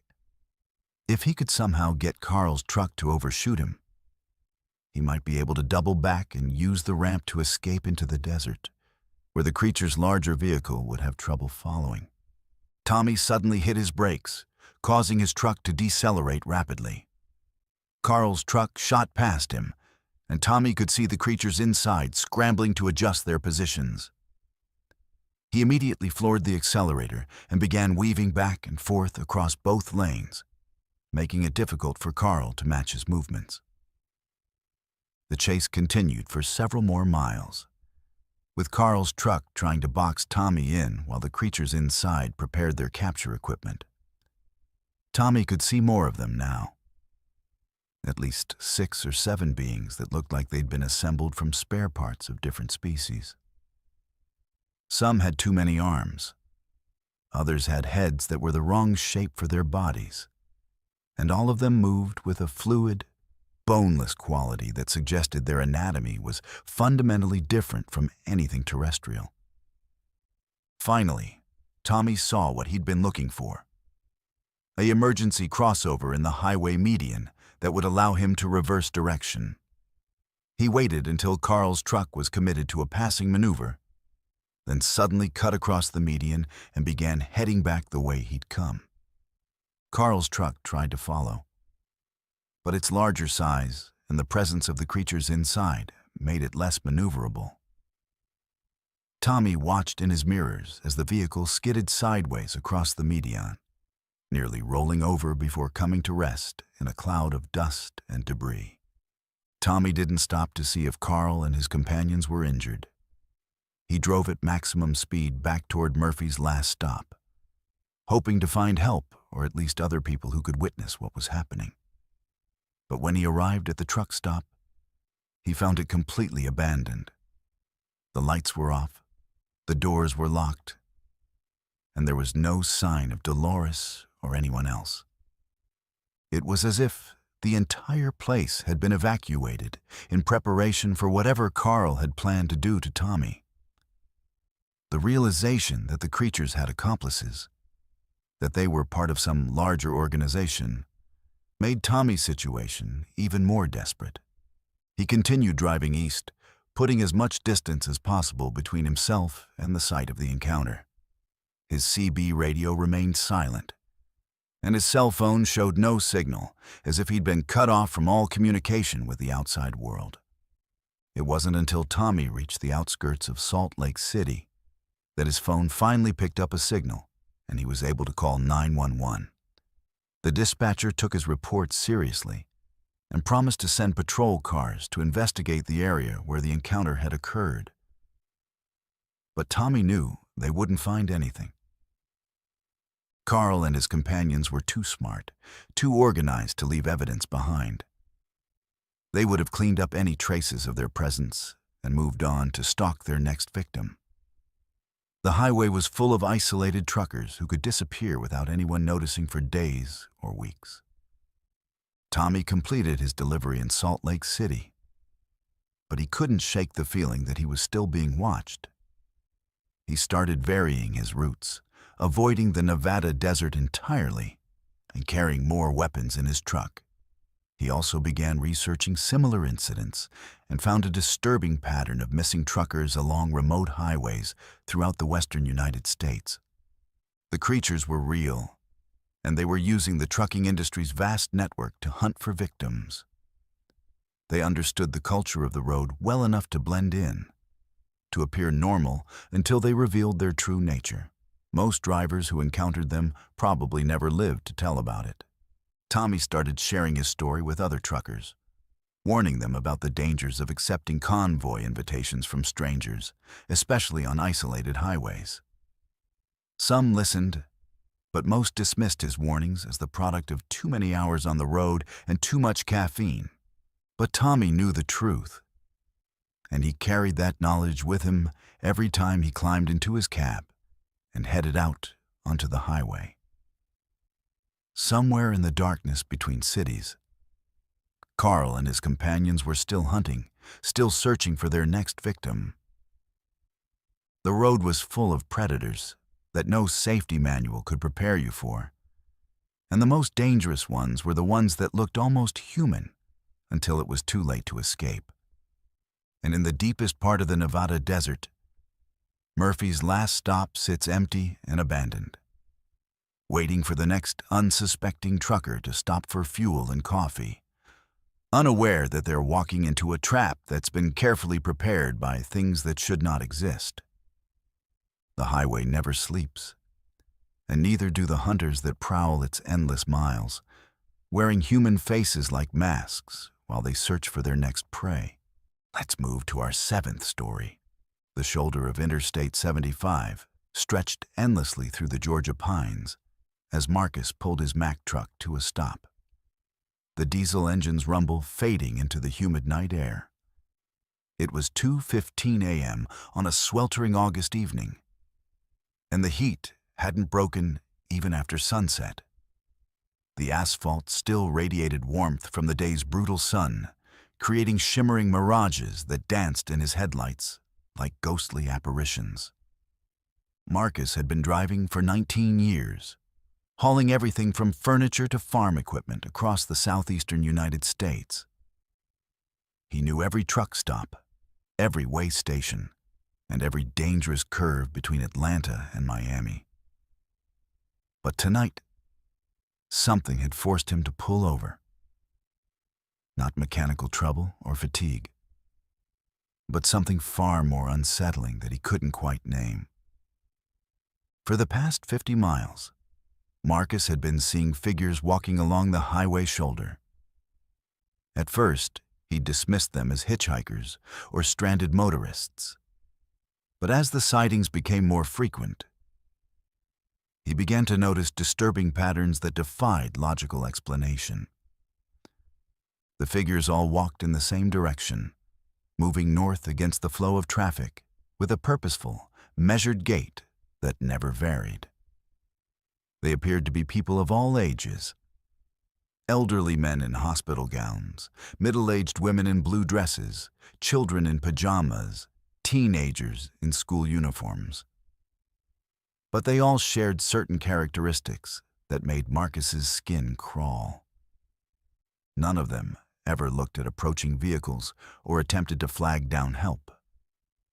They walked with their heads held high, staring straight ahead with expressions of serene contentment that seemed completely inappropriate for people wandering a dangerous highway in the middle of the night.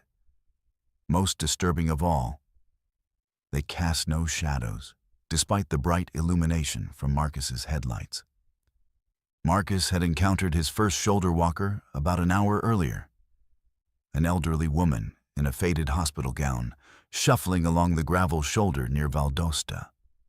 She reminded him of his late grandmother, and his first instinct had been to stop and offer assistance. But something about the woman's posture and movement had triggered his survival instincts, warning him that this wasn't a normal situation.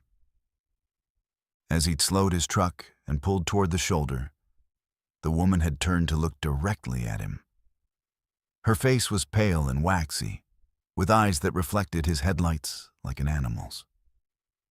She'd smiled, revealing teeth that were too white and too perfect, and raised one bony hand in what might have been a greeting or a summons. Marcus had accelerated past her, his heart pounding with inexplicable terror. In his mirrors, he'd watched the woman return to her measured walk, as if the encounter had never happened. But the image of her face, that terrible knowing smile, was burned into his memory. Since then, Marcus had counted at least 24 more shoulder walkers, all moving north with the same purposeful stride, all wearing that same serene expression. They appeared at regular intervals, roughly every 2 or 3 miles, as if they were following some predetermined route or responding to a signal that only they could perceive. Now, parked on the shoulder with his hazard lights flashing, Marcus tried to make sense of what he was witnessing. He grabbed his CB radio and switched to channel 19, hoping to contact other truckers who might have seen the same phenomenon. Breaker 19, this is southbound I-75 at mile marker 42. Anyone else seeing pedestrians on the shoulder tonight? Over. The radio crackled with static for several seconds before a gravelly voice responded. Yeah, I copy that, driver. Been seeing them for the past 100 miles. Strangest damn thing I ever witnessed. They just keep walking, don't matter what the weather or traffic conditions are. Another voice joined the conversation. This is northbound at marker 67. I've been tracking these people for 2 hours now. Counted over 40 so far, all heading the same direction. tried to stop and help one of them.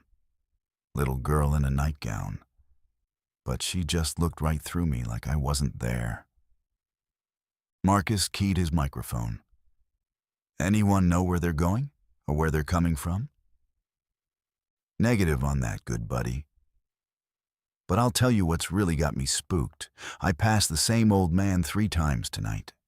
Same clothes, same walk, same everything. Either there's a whole bunch of identical people out here, or something ain't right with what we're seeing. The conversation continued for several more minutes, with truckers sharing increasingly disturbing observations about the shoulder walkers. Some reported seeing the same individuals multiple times over the course of hours or even days. Others described encounters where the walkers had suddenly appeared directly in front of their trucks, forcing emergency stops, only to vanish moments later. One driver claimed to have followed a group of shoulder walkers to their apparent destination, an abandoned rest area that had been closed for renovations. According to his account, the walkers had simply walked into the darkened building and disappeared, as if the walls were permeable to their passage. Marcus decided to conduct his own investigation.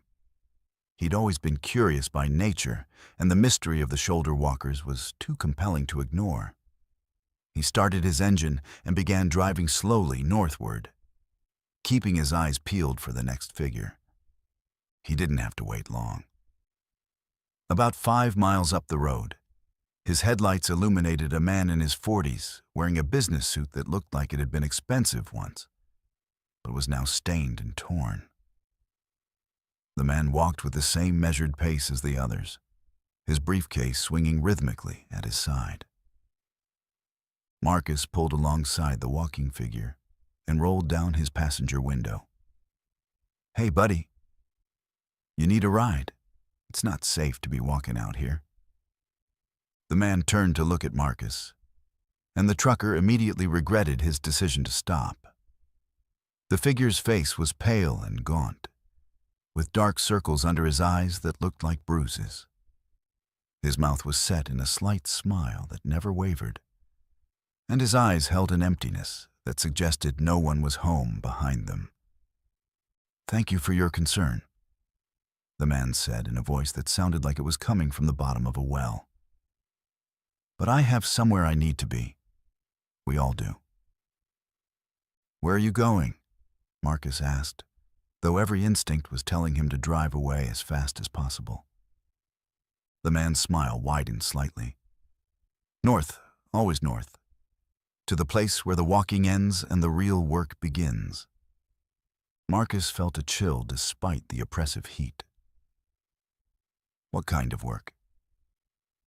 "The kind that requires fresh volunteers," the man replied. And now his voice carried an undertone that made Marcus's teeth ache. "People like you, who stop to help strangers in the night. People who ask too many questions." The man's eyes began to glow with a faint, phosphorescent light, and Marcus could see that his pupils had elongated into vertical slits like a reptile's. The businessman's smile revealed teeth that were too sharp and too numerous for a human mouth. Marcus floored the accelerator, his truck lurching forward as he fled from the encounter. In his mirrors, he could see the man standing motionless on the shoulder, watching him drive away with those terrible, glowing eyes. But as the distance increased, Marcus realized with growing horror that the figure was somehow keeping pace with his truck, moving without appearing to walk or run. The CB radio crackled to life, with a voice that Marcus recognized as the businessman's, though he was now several miles away. "You can't outrun us, Marcus. We know your name, your route, your destination. We've been watching you for a long time, waiting for the right moment to extend our invitation." Marcus grabbed his microphone with shaking hands. "How do you know my name? What do you want from me?"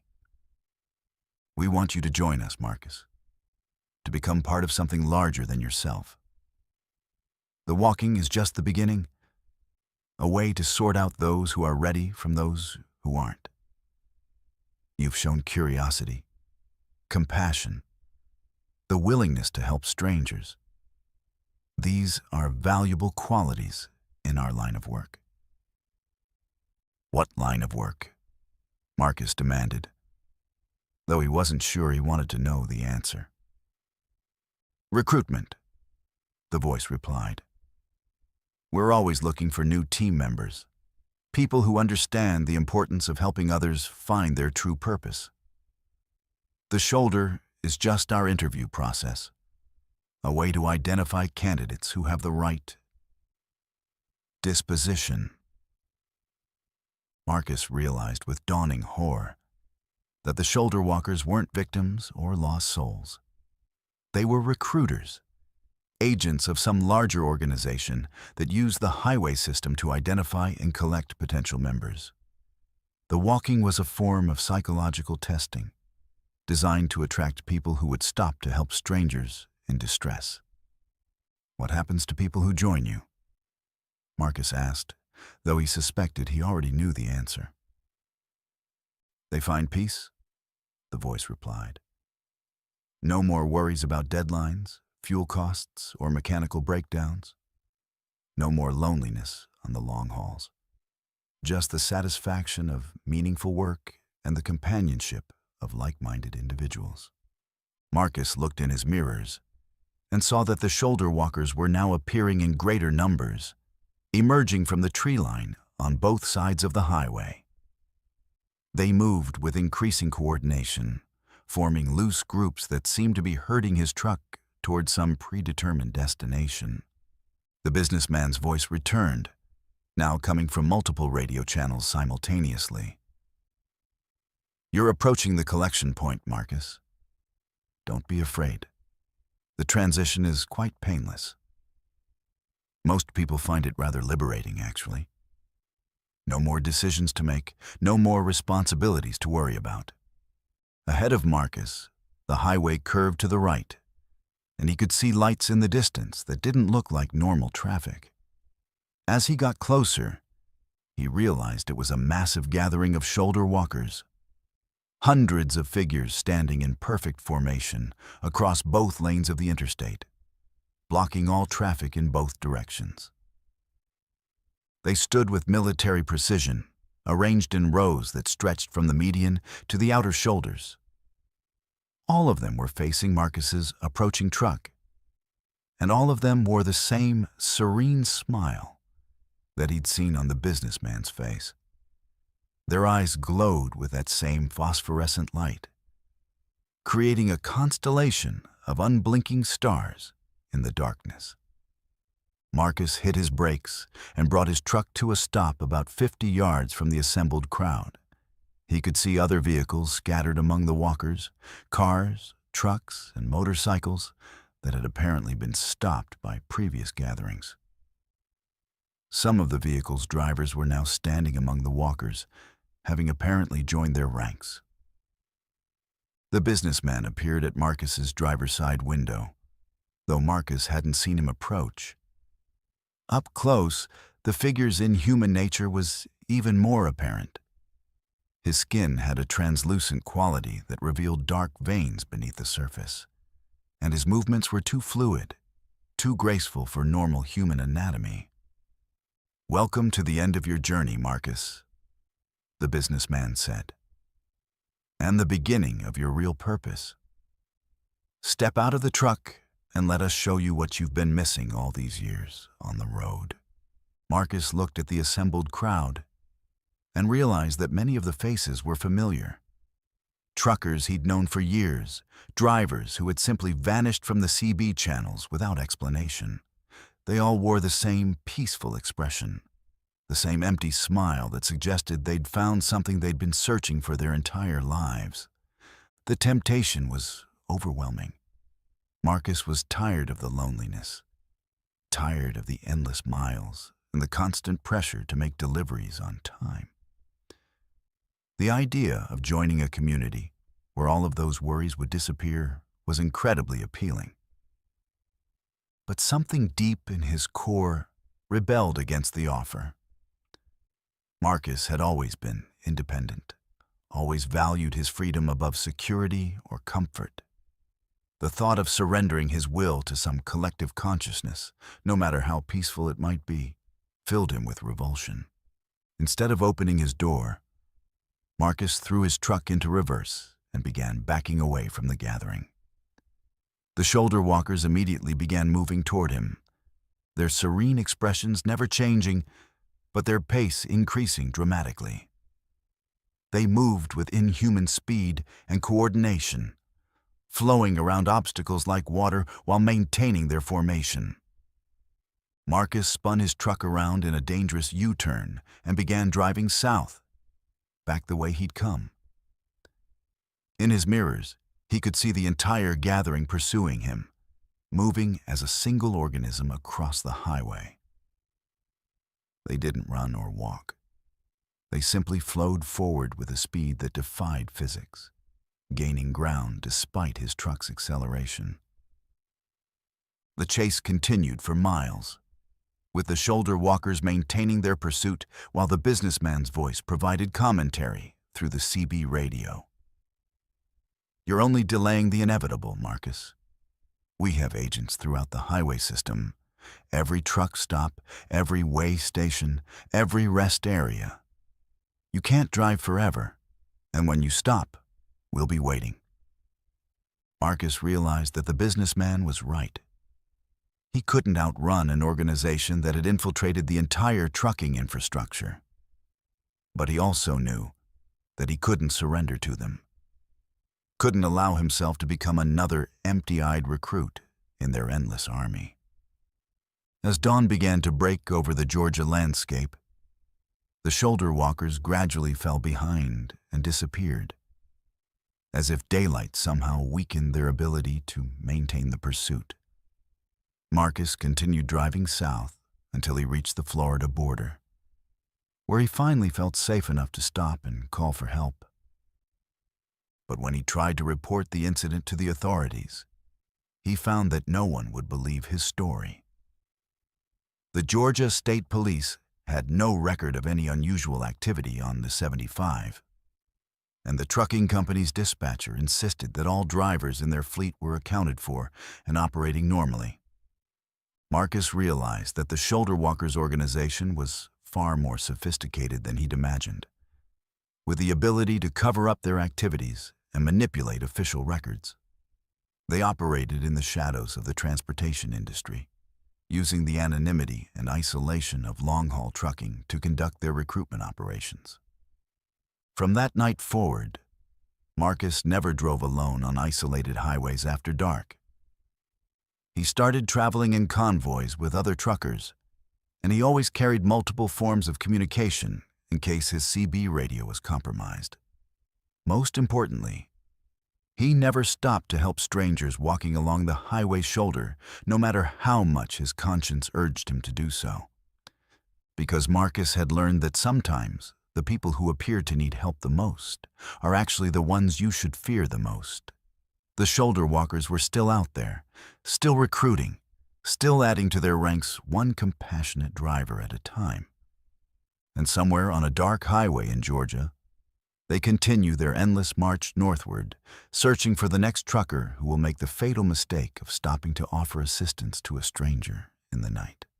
The road is full of predators that wear the faces of victims, and the most dangerous ones are the ones that appeal to our better angels, while leading us towards something far worse than death. Let's move to our 8th story. The banging started at exactly 2:47 a.m., jolting Derek awake in his sleeper compartment like a gunshot in the Pennsylvania darkness. 3 thunderous impacts against the right side of his Kenworth, each one powerful enough to rock the entire 40-ton rig on its suspension. Derek's first thought was that another truck had sideswiped him. But as he sat up in his bunk and listened to the silence that followed, he realized something far stranger was happening. Derek had been parked at this rest area for less than 2 hours, catching his mandatory 8-hour break before continuing his run from Pittsburgh to Boston. The lot was nearly empty, except for 2 other big rigs, parked about 100 yards ahead of him. A red Freightliner and a white Volvo, both with their running lights glowing like sleeping giants in the pre-dawn darkness. The rest area itself was one of those forgotten places that Pennsylvania's Department of Transportation had built in the 1970s and barely maintained since.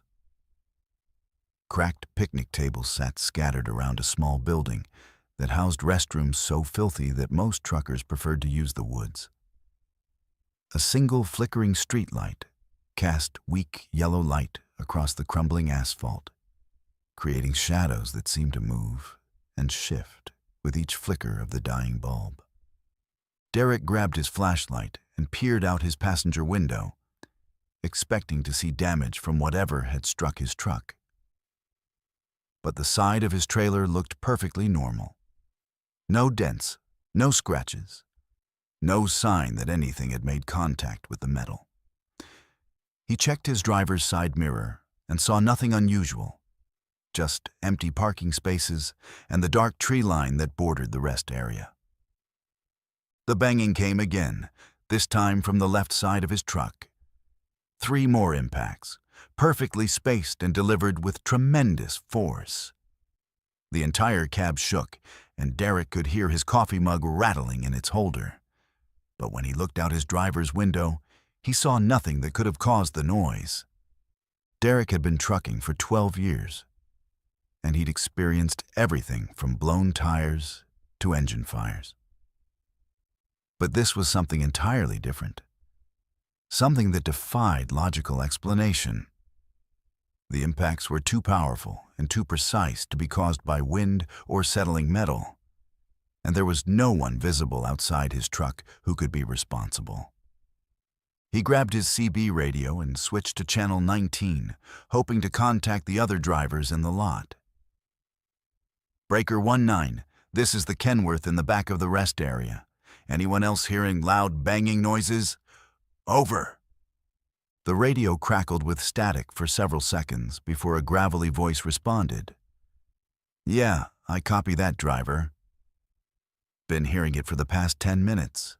Something's pounding on all our trucks, but I can't see what's doing it. A second voice joined the conversation, younger and more nervous. This is the white Volvo. Whatever it is, it's moving between our rigs.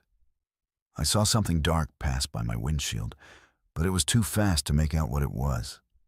Derek felt a chill that had nothing to do with the cool Pennsylvania night. Anyone got eyes on what we're dealing with here? Negative, the first voice replied. But I'll tell you what, I've been driving for 23 years, and I ain't never experienced nothing like this.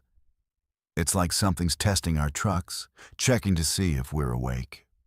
The banging resumed, this time striking all 3 trucks simultaneously. Derek could hear the impacts echoing across the rest area as whatever was out there attacked each vehicle with the same methodical precision. The sound was deafening, like someone swinging a sledgehammer against sheet metal. But there was a rhythm to it that suggested intelligence rather than random violence. Derek decided to investigate. He pulled on his boots and grabbed his baseball bat from behind his seat, then quietly opened his door and stepped out into the night. The air was thick with humidity and the smell of diesel exhaust, and he could hear the distant hum of traffic on the interstate. But the rest area itself was eerily quiet, as if whatever had been making the noise had suddenly stopped. He walked around his truck, playing his flashlight beam across every surface, looking for signs of damage or clues about what had been striking his rig. The metal was unmarked, but Derek noticed something that made his skin crawl. There were handprints on the side of his trailer, dozens of them, pressed into the metal as if the aluminum had been soft clay. The prints were human in shape, but wrong in size and proportion. The fingers were too long, the palms too narrow, and they were arranged in patterns that suggested the creature responsible had far more than the normal number of hands. Some of the prints overlapped others, creating a chaotic collage of alien anatomy pressed into the metal surface. Derek's flashlight beam swept across the ground around his truck, and he saw more evidence of the mysterious visitor. Footprints in the dirt showed a bipedal creature with feet that were at least 18 inches long and equipped with what looked like claws instead of toes. The stride length between prints was nearly 6 feet, suggesting something that was either very tall or capable of moving with inhuman speed. The CB radio in his truck crackled to life with the nervous voice of the Volvo driver. "Hey, guys, I think I see it. There's something moving between the trees at the edge of the lot. It's big, maybe 8 or 9 feet tall, and it's watching us." Derek turned his flashlight toward the tree line and saw a pair of eyes reflecting the beam back at him. They were positioned too high off the ground to belong to any normal animal, and they had an intelligence behind them that was unmistakably aware and calculating. As Derek watched, the eyes moved laterally through the trees, circling the rest area like a predator studying its prey. "I see it too," Derek called into his radio. "Whatever it is, it's been checking out our trucks. There are handprints all over my trailer, and the footprints suggest something that ain't natural." The older driver's voice came through the radio with a tone of grim experience. "Boys, I think we need to get out of here. I've heard stories about things that hunt truckers at remote rest areas, and this fits the pattern. They test your defenses first, see if you're awake and alert, then they make their move."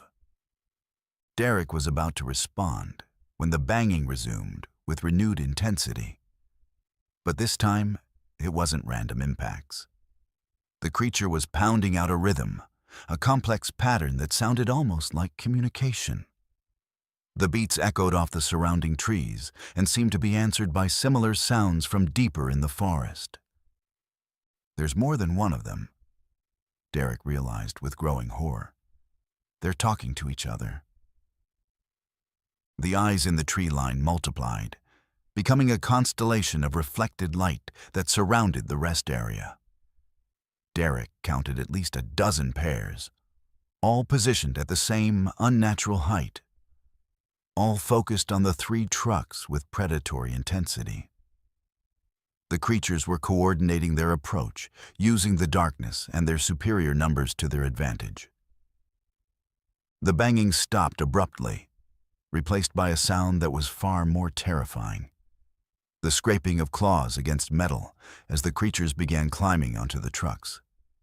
Derek could hear them moving across the roofs of the trailers, their weight causing the suspension to creak and groan.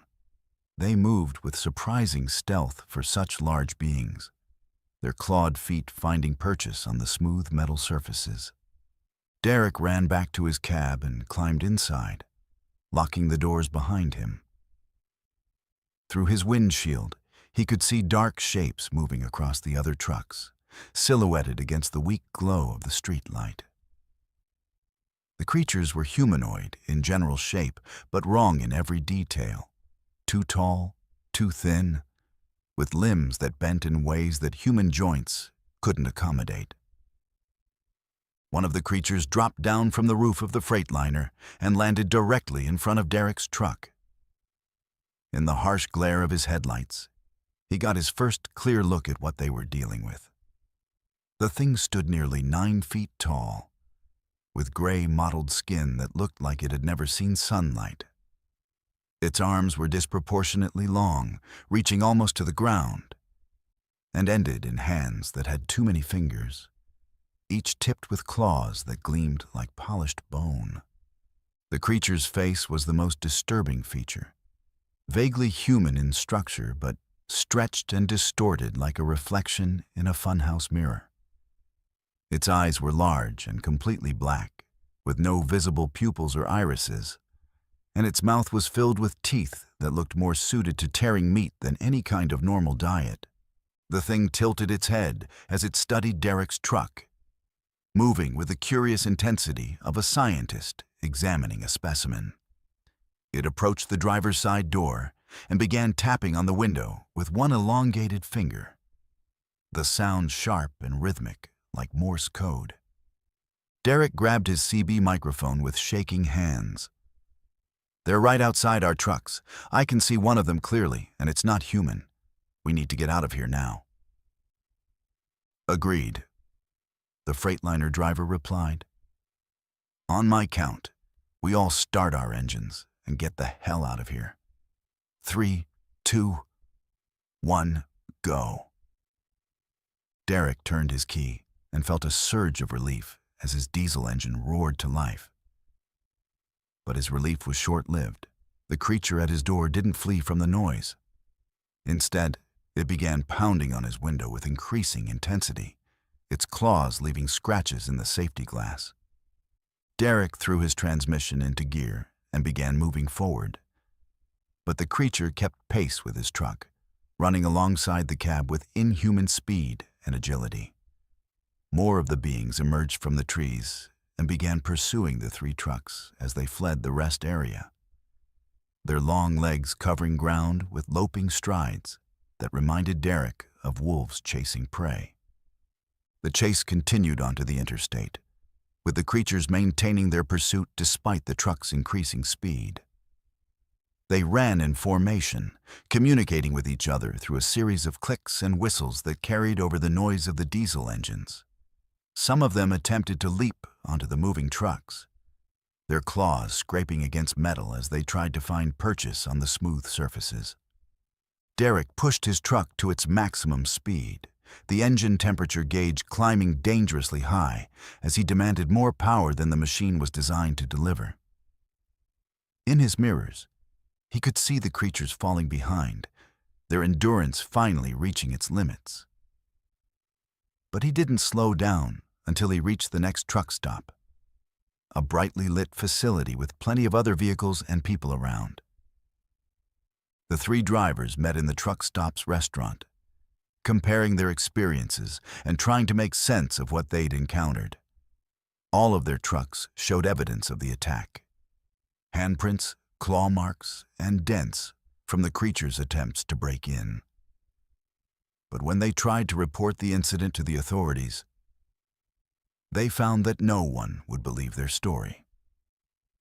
The Pennsylvania State Police took their statements, but clearly considered the report to be the product of overactive imaginations and too much caffeine. The truck stop's security cameras had malfunctioned during the time period when the chase had occurred, leaving no visual evidence of the creature's existence. Derek never stopped at that rest area again, and he warned other truckers to avoid it whenever possible. But he knew that the creatures were still out there, still hunting, still testing the defenses of unsuspecting drivers who made the mistake of parking in isolated locations. The incident changed all 3 drivers in ways that were hard to articulate. They became more cautious, more aware of their surroundings, and less trusting of remote rest areas that seemed too quiet or too empty. They also developed a network of communication, sharing information about dangerous locations and unusual encounters with other truckers who were willing to listen.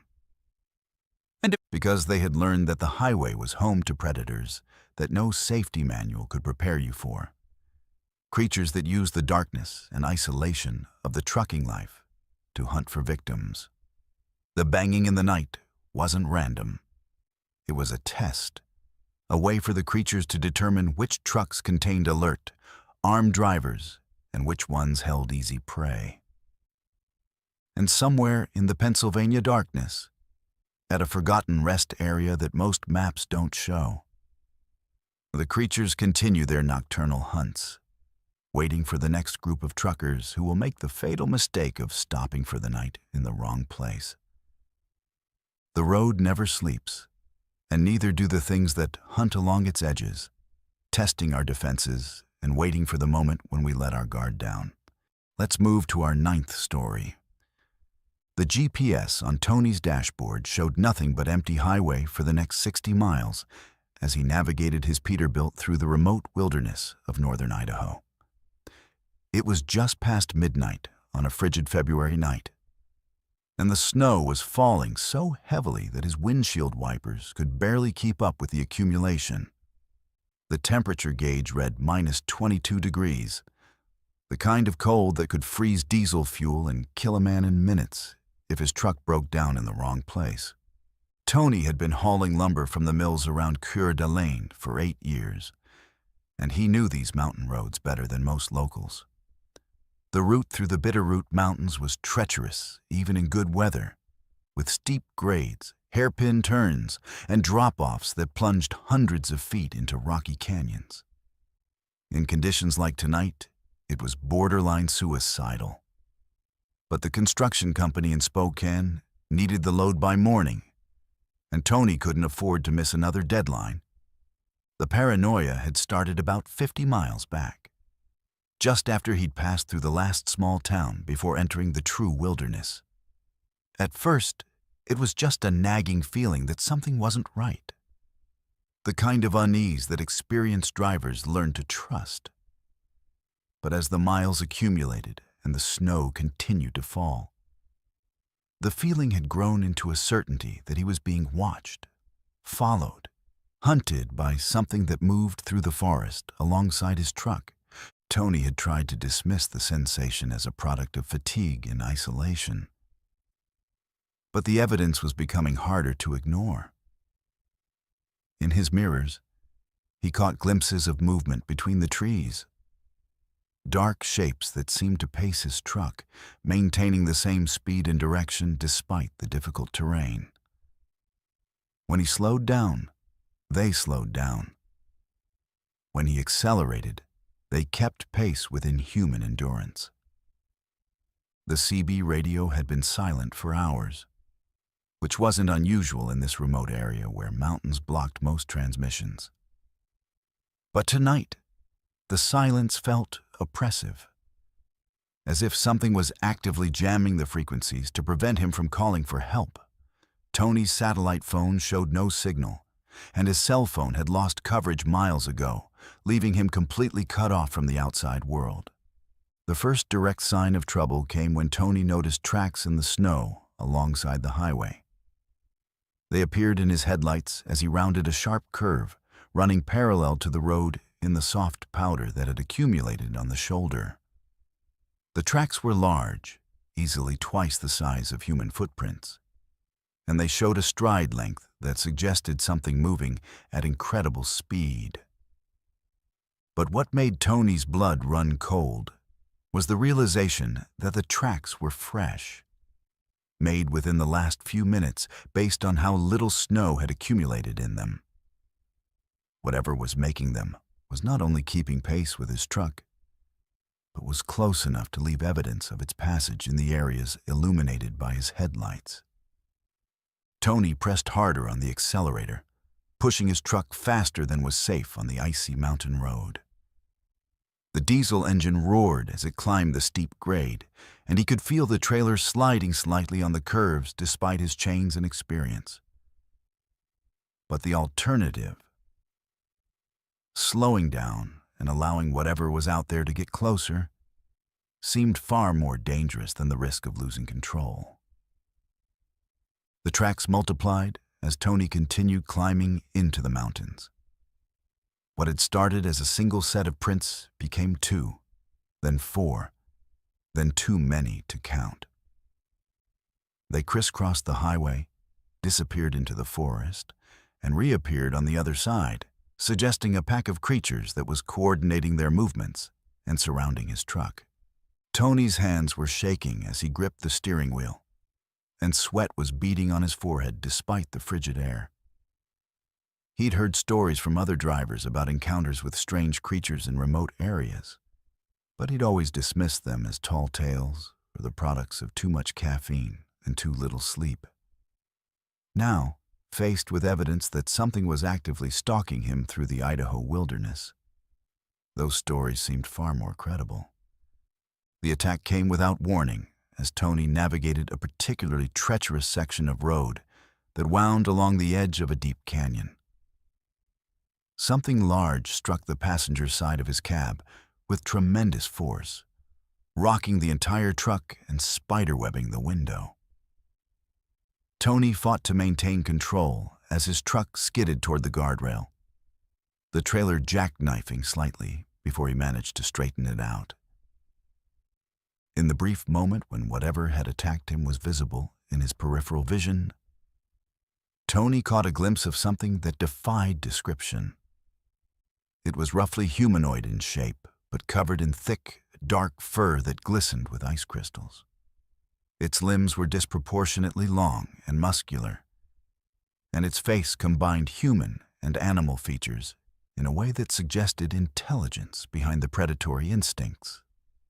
The creature landed in the snow beside the road and immediately began running alongside Tony's truck, its powerful legs carrying it effortlessly through the deep powder. It moved with a fluid grace that was both beautiful and terrifying, covering ground with bounds that would have been impossible for any normal animal. More creatures emerged from the forest, appearing on both sides of the highway, like ghosts materializing from the swirling snow. They ran in formation, communicating with each other through howls and calls that echoed off the canyon walls and seemed to come from everywhere at once. Tony counted at least 6 of them, all moving with the same supernatural speed and coordination. One of the creatures leapt onto Tony's trailer, its claws finding purchase on the metal surface despite the ice and snow. Tony could hear it moving across the roof, its weight causing the suspension to groan and the entire rig to sway dangerously. The sound of claws scraping against metal was audible, even over the roar of his diesel engine and the howling of the wind.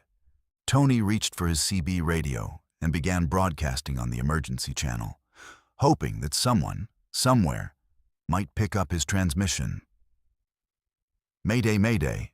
This is northbound on Highway 95, mile marker unknown. I'm under attack by unknown hostiles. Request immediate assistance from any law enforcement in the area." The radio crackled with static, but no response came through. Tony was completely alone with whatever was happening outside his truck, cut off from help by the mountains and the storm. The creature on his trailer began working its way forward, moving with the confidence of something that had done this before. Tony could see its shadow in his mirrors as it approached the cab, and he realized with growing horror that it was trying to reach his fuel tanks.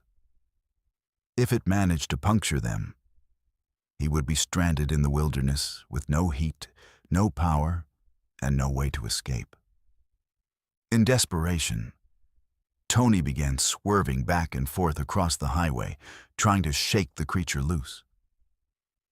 The maneuver was incredibly dangerous on the icy road, and he could feel his trailer sliding toward the edge of the canyon with each turn. But the alternative, allowing the creature to disable his truck, seemed even more dangerous. The creature held on with inhuman strength, its claws leaving deep gouges in the metal as it fought to maintain its grip. Tony could hear it making sounds that were part growl, part human speech, as if it were trying to communicate with him or perhaps coordinate with the other members of its pack. That's when Tony noticed something that filled him with a new kind of terror. The creatures weren't just hunting him, they were herding him, forcing him toward a specific destination. Every time he tried to change direction or take an alternate route, they would appear to block his path, leaving him no choice but to continue on the road they wanted him to travel. The realization that this was a coordinated trap rather than a random attack made Tony's situation far more desperate. These creatures weren't just predators.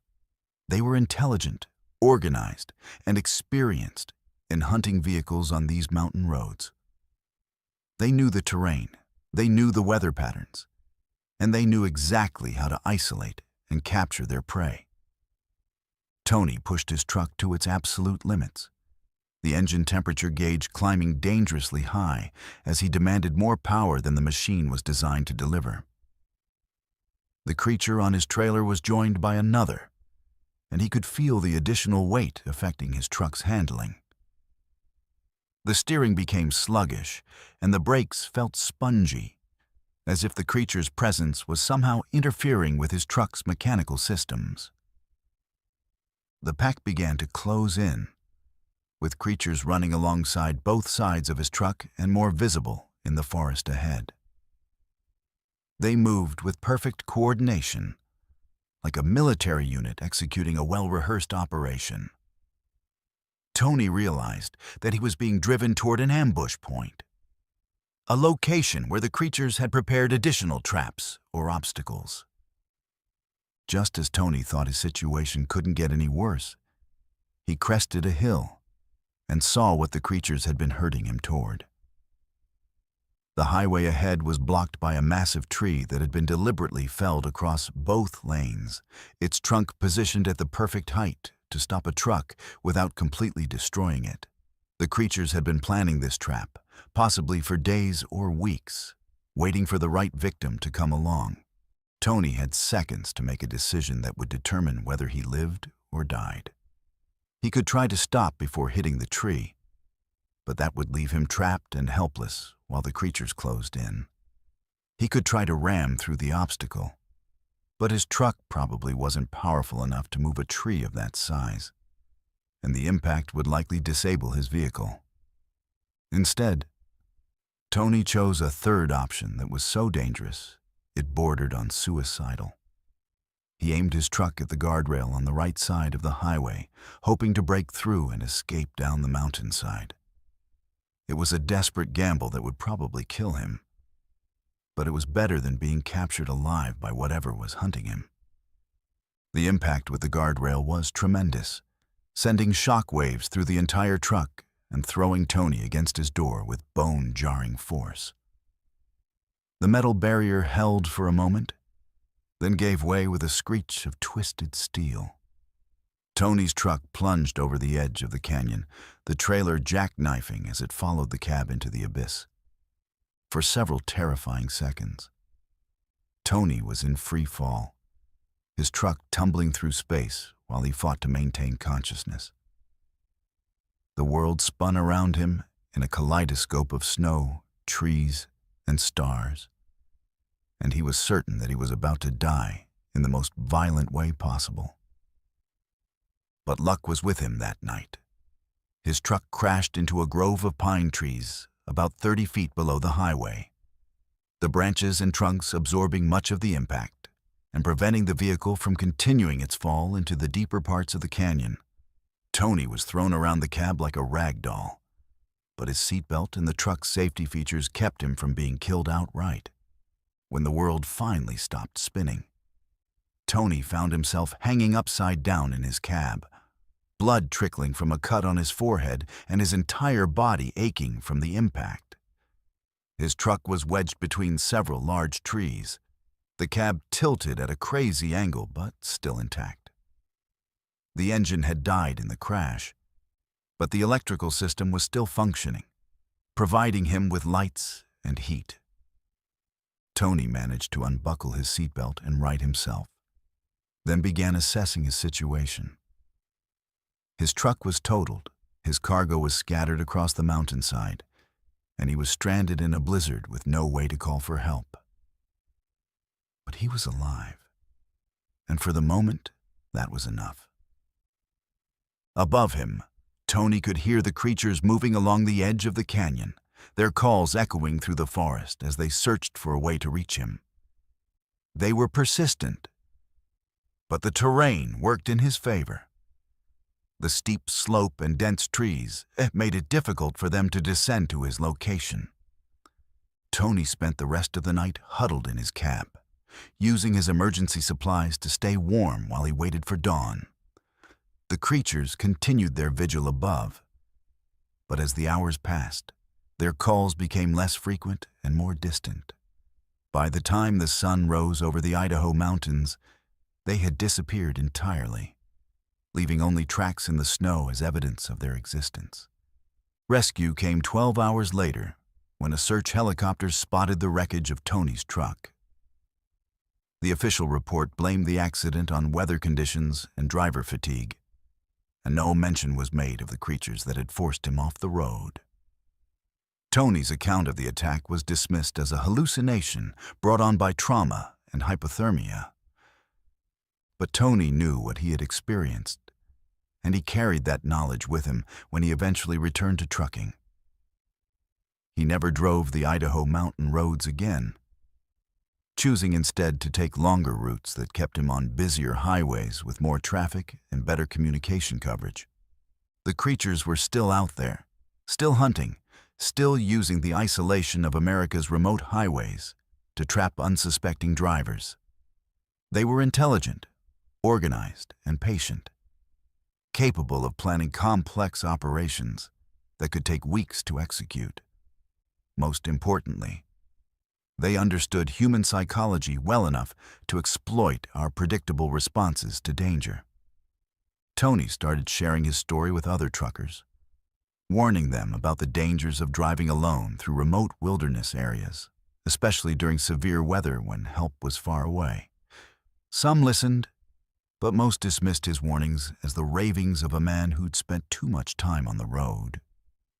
But the smart ones, the experienced drivers who'd learned to trust their instincts, began avoiding certain routes and traveling in convoys when they had to venture into isolated areas. They understood that the highway was home to predators that no safety manual could prepare you for. Creatures that used the vastness of the American wilderness to hunt for prey. And somewhere in the Idaho mountains, in a canyon where the snow never completely melts, the wreckage of Tony's truck still rests among the pine trees, a monument to the night when a driver's quick thinking and desperate courage allowed him to escape from something that should not exist. The wilderness never sleeps, and neither do the things that hunt in its deepest, darkest corners, waiting for the next traveler who will venture too far from the safety of civilization. Let's move to our 10th story. The headlights of Ray's Kenworth cut through the darkness as he navigated the winding back roads of rural Alabama, his trailer loaded with automotive parts, bound for a factory in Montgomery. It was 3:30 a.m. on a humid September night, and the air was thick with the smell of kudzu and pine sap that drifted through his slightly open window. Ray had been driving these southern routes for 16 years, and he knew every truck stop, every speed trap, and every shortcut between Birmingham and the Gulf Coast. But tonight, Ray wasn't taking his usual route.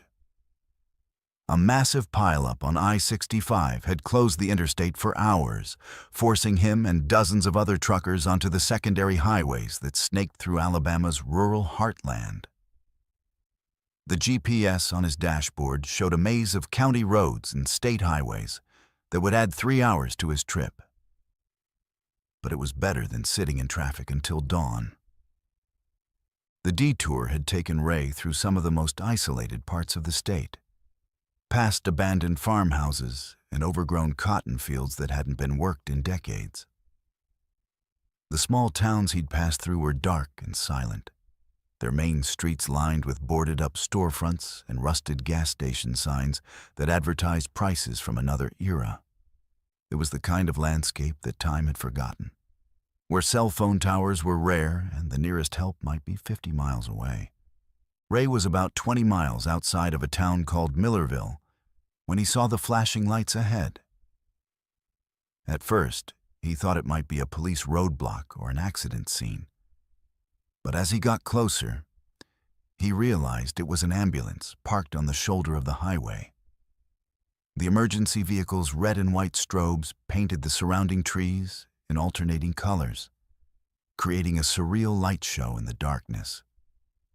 Ray slowed his truck and pulled alongside the ambulance, expecting to see paramedics working on an accident victim, or perhaps loading someone into the back of the vehicle. Instead, he saw a single EMT standing beside the open rear doors, waving frantically at his truck. The man appeared to be in his 30s, wearing the standard uniform of a rural emergency medical service, and his face was etched with what looked like genuine desperation. Ray rolled down his window and called out, "You need help? I can call for backup on my CB." The EMT jogged over to Ray's truck, his boots crunching on the gravel shoulder. "Thank God you stopped," he said, his voice carrying a thick Alabama accent. "I've got a critical patient in the back, but my engine died and my radio's not working. I need to get this guy to the hospital in Montgomery, but it's 40 miles from here." Ray looked at the ambulance and noticed that it was an older model, probably from the 1990s, with rust spots around the wheel wells and a paint job that had seen better days. Rural emergency services often operated on shoestring budgets, so the vehicle's condition wasn't necessarily suspicious. But something about the situation made Ray's instincts prickle with unease. "What's wrong with your patient?" Ray asked, trying to get a better look at the interior of the ambulance. "Car accident about 10 miles back," the EMT replied. "Single vehicle, rolled over in a ditch. Driver's got internal bleeding and possible spinal injuries. I managed to stabilize him, but he needs surgery within the hour or he's not going to make it." Ray could see a figure lying on a gurney inside the ambulance, covered with a white sheet up to the neck. The patient appeared to be unconscious, and Ray could make out what looked like medical equipment surrounding the gurney. Everything seemed legitimate, but something about the EMT's demeanor was setting off alarm bells in Ray's subconscious. "Why don't you call for another ambulance?" Ray suggested. "Surely there's backup available." The EMT shook his head. "Closest unit is over an hour away, and this guy doesn't have that kind of time. Look, I know it's an unusual request, but could you give us a ride? Your truck's big enough to carry the gurney and the trailer, and I can monitor the patient during transport." Ray hesitated. His trailer was loaded with automotive parts, leaving no room for a gurney, and he wasn't sure his insurance would cover transporting medical patients. More importantly, something about the EMT's story didn't add up. If there had been a serious accident 10 miles back, why hadn't Ray seen any evidence of it? No skid marks, no debris, no other emergency vehicles responding to the scene. "I don't think that's going to work," Ray said carefully. "My trailer's full, and I'm not equipped for medical transport. Why don't I call ahead to Montgomery and have them send another ambulance to meet you halfway?" The EMT's expression changed subtly, and Ray caught a glimpse of something cold and calculating behind the man's eyes. "That's not going to work either," he said, his voice taking on a harder edge. "This patient needs immediate transport, and you're the only option available." Ray's hand moved instinctively toward the pistol he kept in his door panel. "I'm sorry, but I can't help you. I'll call for backup on my CB and—" "You're going to help us," the EMT interrupted, and now his voice carried an authority that seemed to bypass Ray's conscious mind and speak directly to his nervous system. "You're going to pull your truck over to that rest area up ahead, and you're going to do exactly what I tell you to do." Ray felt a strange compulsion to comply, as if his hands were no longer under his own control. He found himself slowing the truck and looking for the rest area the EMT had mentioned, even though every rational thought in his head was screaming at him to drive away as fast as possible.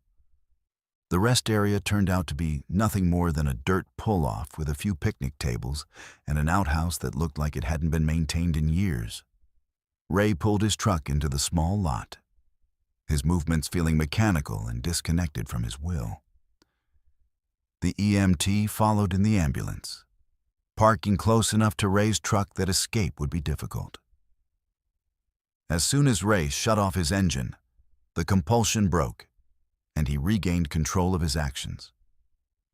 He immediately reached for his CB radio, but found that it was producing nothing but static. His cell phone showed no signal, and his satellite emergency beacon wasn't responding to his attempts to activate it. The EMT appeared at Ray's driver's side window, no longer bothering to maintain his helpful facade. "Get out of the truck," he commanded, and Ray could see that the man's eyes had taken on an unnatural gleam in the darkness. "What do you want?" Ray asked, his hand gripping his pistol but not yet drawing it. "We want you to join our patient," the EMT replied with a smile that revealed teeth that were too sharp and too numerous for a human mouth. "He's been asking for company, and we think you'd be perfect for the role." Ray looked toward the ambulance and saw that the rear doors were now open, revealing the interior in all its horrifying detail. What he had mistaken for medical equipment was actually a collection of restraints, surgical instruments, and monitoring devices that looked more suited to torture than treatment. The figure on the gurney was indeed a patient, but not the kind Ray had expected. The man strapped to the gurney was conscious and aware, his eyes wide with terror as he struggled against the leather restraints that held him in place. His body was covered with surgical incisions that had been made with clinical precision, and tubes and wires ran from various wounds to machines that hummed and beeped with electronic life. "He's been with us for 3 days now," the EMT explained conversationally. "We've learned so much from him about human physiology, about pain tolerance, about the limits of consciousness. But he's starting to wear out, and we need fresh material for our research."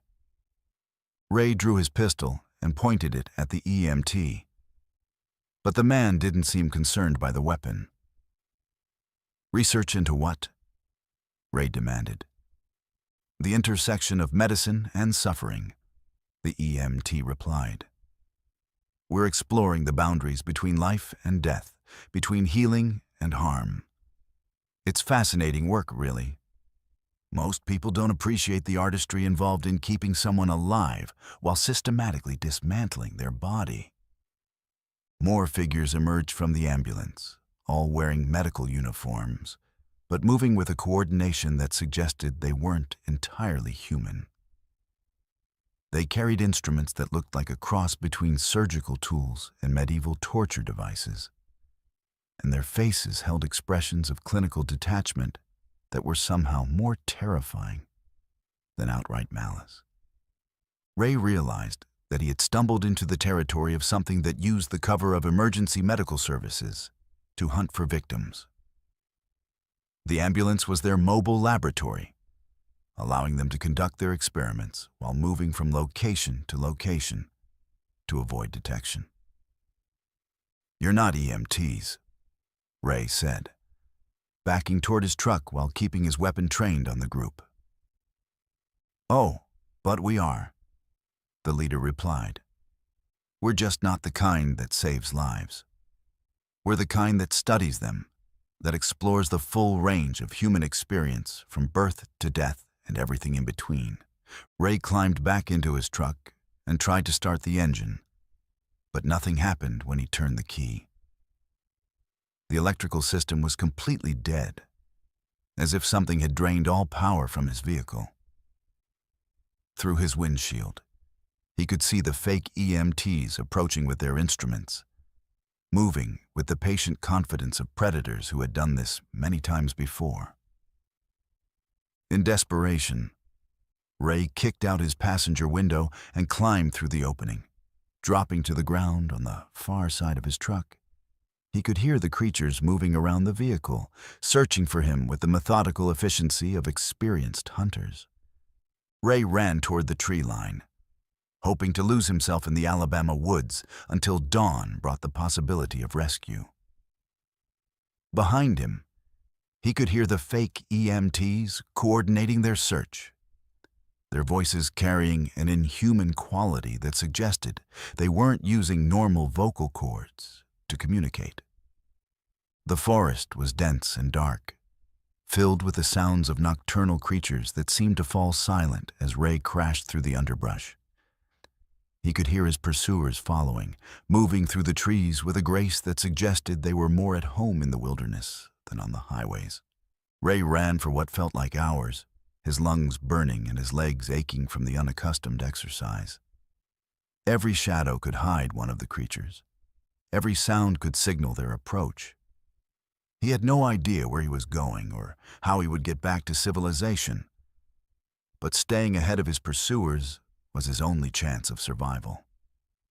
As dawn began to break through the canopy, Ray found himself at the edge of a small town that wasn't on any map he'd ever seen. The streets were empty, the houses looked abandoned, and there was no sign of normal human activity. But there was a gas station with a payphone, and Ray used his last quarters to call 911. The dispatcher who answered seemed confused by Ray's location and his story about fake EMTs with a mobile torture chamber. When the state police finally arrived, they found no trace of the ambulance or its occupants. Ray's truck was discovered at the rest area, but it started normally and showed no signs of the electrical problems he'd experienced. The official report listed the incident as a possible hallucination brought on by fatigue and stress, and no investigation was conducted into the existence of the fake medical team. Ray's account was filed away and forgotten, just another trucker's tall tale about strange encounters on remote highways. But Ray knew what he had experienced, and he carried that knowledge with him when he returned to trucking. He started avoiding rural routes whenever possible, sticking to major highways with better traffic and communication coverage. He also began carrying more weapons and emergency equipment, preparing for encounters that no safety manual could anticipate. The fake EMTs were still out there, still using their mobile laboratory to conduct their horrific experiments on unsuspecting travelers. They understood human psychology well enough to exploit our instinct to help those in medical distress. And they used the authority of their uniforms to overcome their victims' natural caution. Ray started warning other truckers about the dangers of stopping for emergency vehicles in remote areas, especially when the situation seemed unusual or the personnel acted strangely. Some drivers listened, but most dismissed his warnings as paranoia or the product of too much time on isolated roads. But the smart ones, the experienced drivers who'd learned to trust their instincts, began questioning emergency situations more carefully and verifying the legitimacy of medical personnel before offering assistance. They understood that the highway was home to predators who wore the uniforms of those we're taught to trust and respect. And somewhere on the back roads of Alabama, an ambulance that isn't really an ambulance continues to prowl the darkness, searching for its next research subject. Inside its sterile interior, the tools of healing have been perverted into instruments of torture, and the oath to do no harm has been replaced with a dedication to exploring the darkest aspects of human suffering. The road never sleeps, and neither do the things that hunt along its edges, wearing the faces of those who are supposed to help us in our darkest hours. Let's move to our 11th story. The brake pedal went straight to the floor without resistance, and Mike's heart stopped as he realized his worst nightmare was becoming reality. His fully loaded tanker truck, carrying 8,000 gallons of gasoline, was barreling down a steep mountain grade in Colorado with no way to stop. The speedometer climbed past 70 miles per hour as gravity pulled his 80,000-pound death machine toward the busy intersection at the bottom of the hill. Mike had been driving tanker trucks for 22 years, hauling everything from milk to hazardous chemicals across the western United States.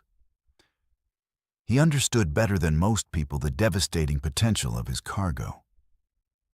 A single spark could turn his truck into a massive bomb capable of leveling city blocks and killing hundreds of innocent people. The responsibility of that knowledge weighed on him every day. But he'd never imagined facing a situation where his vehicle would become an uncontrolled weapon of mass destruction. The brake failure had happened without warning as Mike began his descent down Rabbit Ears Pass, a notoriously dangerous stretch of highway that dropped 2,000 feet in elevation over the course of 12 miles. He'd checked his brakes at the top of the grade, following standard safety protocols, and everything had seemed normal. But now, with his truck gaining speed on the steep incline, the brake pedal felt like it was connected to nothing. Mike's CB radio crackled to life as other truckers on the highway began to notice his erratic driving. "Hey, eastbound tanker, you're coming down that hill awful fast. Everything okay up there?" Mike grabbed his microphone with one hand while fighting to control his steering wheel with the other. "Negative? Good buddy. I've got total brake failure on a loaded fuel tanker. I'm doing 70 and climbing. Need immediate assistance clearing the road ahead." The response was immediate and coordinated. Within minutes, truckers throughout the area were broadcasting warnings and working with state police to clear traffic from Mike's path. The CB channels filled with voices offering advice, encouragement, and updates on road conditions ahead. But Mike knew that all the help in the world wouldn't change the fundamental physics of his situation. His truck was too heavy and moving too fast to be stopped by anything short of a catastrophic collision. The runaway truck ramps designed for situations like this were spaced too far apart, and he'd already passed the last one before his brakes failed. As his speed climbed past 80 miles per hour, Mike began considering options that no driver should ever have to contemplate. The highway ahead curved through a populated valley with schools, shopping centers, and residential neighborhoods. If he lost control in that area, the resulting explosion would kill dozens of people and destroy everything within a quarter-mile radius. Mike's radio crackled with the voice of another tanker driver who'd been following the situation. "Mike, this is Charlie in the blue Peterbilt. I've been hauling hazmat for 30 years, and I want you to know something. You're not alone up there. We're all with you, brother." The words brought tears to Mike's eyes, but they also strengthened his resolve. He realized that he had one option left, one way to prevent his truck from becoming a weapon of mass destruction. There was a steep embankment about 2 miles ahead, just before the highway entered the populated valley.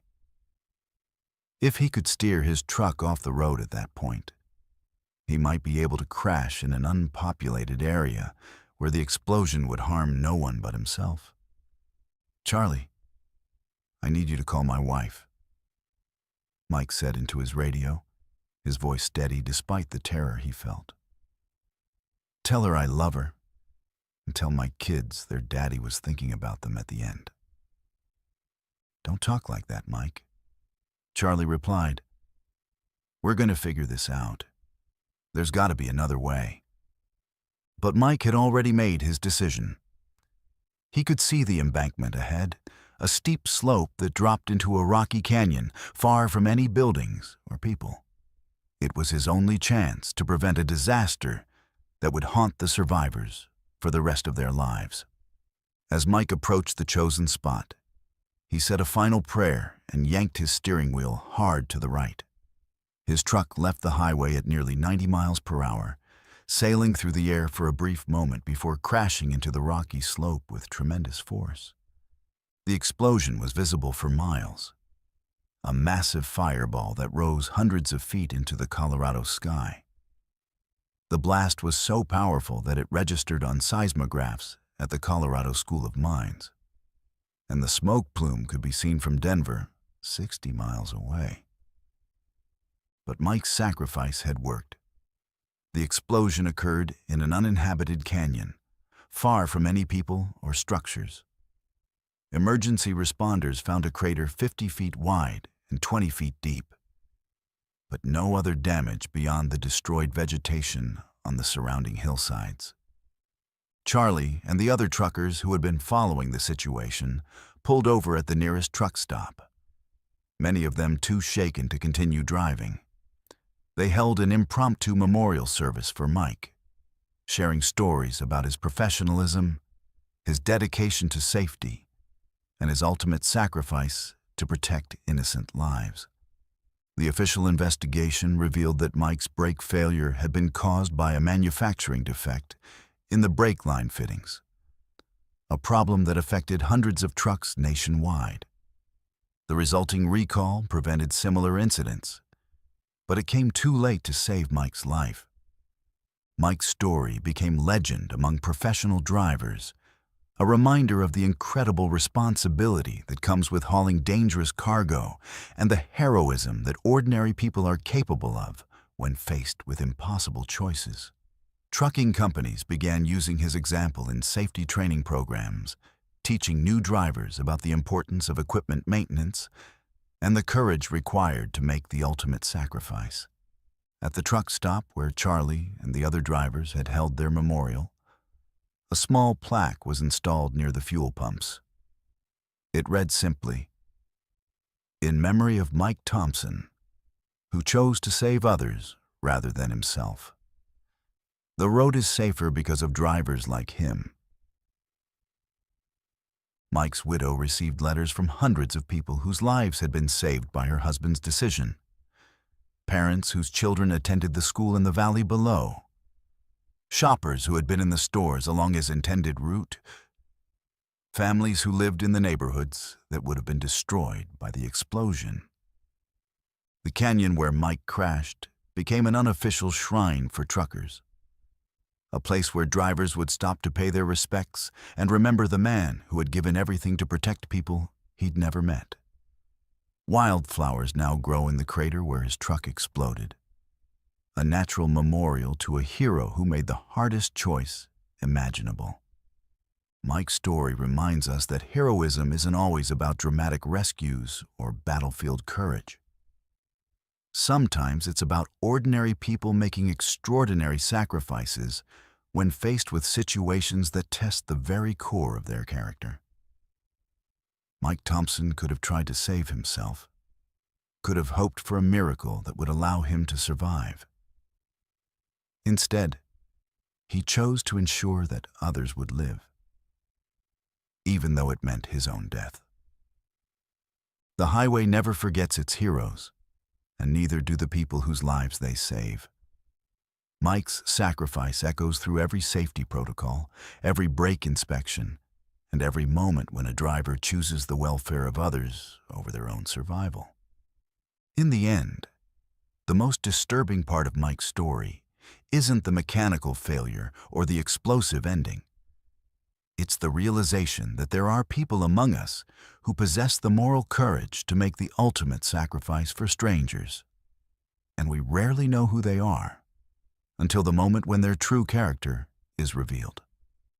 The road is full of ordinary heroes, driving ordinary trucks, carrying ordinary cargo, until the moment when circumstances demand that they become something extraordinary. And when that moment comes, some of them, like Mike Thompson, rise to meet it with a courage that defines the very best of human nature. Let's move to our 12th and final story. The snow was falling harder now, thick flakes that stuck to the windshield faster than the wipers could clear them away.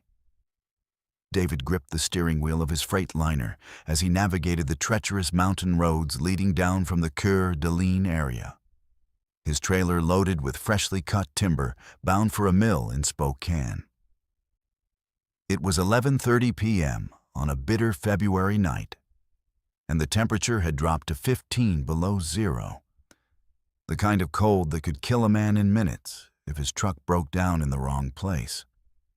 David had been hauling logs through these Idaho mountains for 14 years, ever since his discharge from the Army. He knew every curve, every grade, and every dangerous spot on this route. But tonight felt different. The paranoia had started about an hour ago, just after he'd passed through the last small logging town before entering the true wilderness. At first, it was just a nagging feeling that something wasn't right. the kind of unease that experienced drivers learn to trust. The feeling had grown stronger with each passing mile, evolving from simple caution into a bone-deep certainty that he was being watched, followed, hunted by something that moved through the forest alongside his truck. David had tried to dismiss the sensation as a product of fatigue and isolation, but the evidence was becoming harder to ignore. In his mirrors, he caught glimpses of movement between the snow-laden pines, dark shapes that seemed to pace his truck, maintaining the same speed despite the difficult terrain. When he slowed down for a sharp curve, they slowed down. When he accelerated on a straight stretch, they kept pace with inhuman endurance. The shapes were too large to be deer or elk, too coordinated to be random wildlife, and too persistent to be products of his imagination. The CB radio had been silent for the past 50 miles, which wasn't unusual in this remote area where mountains blocked most transmissions. But tonight, the silence felt oppressive, as if something was actively jamming the frequencies to prevent him from calling for help. David's satellite phone showed no signal, and his cell phone had lost coverage an hour ago, leaving him completely cut off from the outside world. The first direct evidence of his stalkers came when David noticed tracks in the fresh snow alongside the highway. They appeared in his headlights as he rounded a hairpin turn, running parallel to the road in the soft powder that had accumulated on the shoulder. The tracks were enormous, easily 3 times the size of human footprints, and they showed a stride length that suggested something moving at incredible speed. What made David's blood run cold was the realization that the tracks were fresh, made within the last few minutes based on how little snow had accumulated in them. Whatever was making them was not only keeping pace with his truck, but was close enough to leave evidence of its passage in the areas illuminated by his headlights. David pressed harder on the accelerator, pushing his loaded truck faster than was safe on the icy mountain road. The diesel engine roared as it climbed the steep grades, and he could feel the trailer sliding slightly on the curves despite his chains and years of experience. But the alternative, slowing down and allowing whatever was out there to get closer, seemed far more dangerous than the risk of losing control. The tracks multiplied as David continued his descent through the mountains. What had started as a single set of prints became 2, then 4, then too many to count. They crisscrossed the highway, disappeared into the forest, and reappeared on the other side, suggesting a pack of creatures that was coordinating their movements and surrounding his truck. David's hands were shaking as he gripped the steering wheel, and sweat was beading on his forehead despite the frigid air seeping through his cab.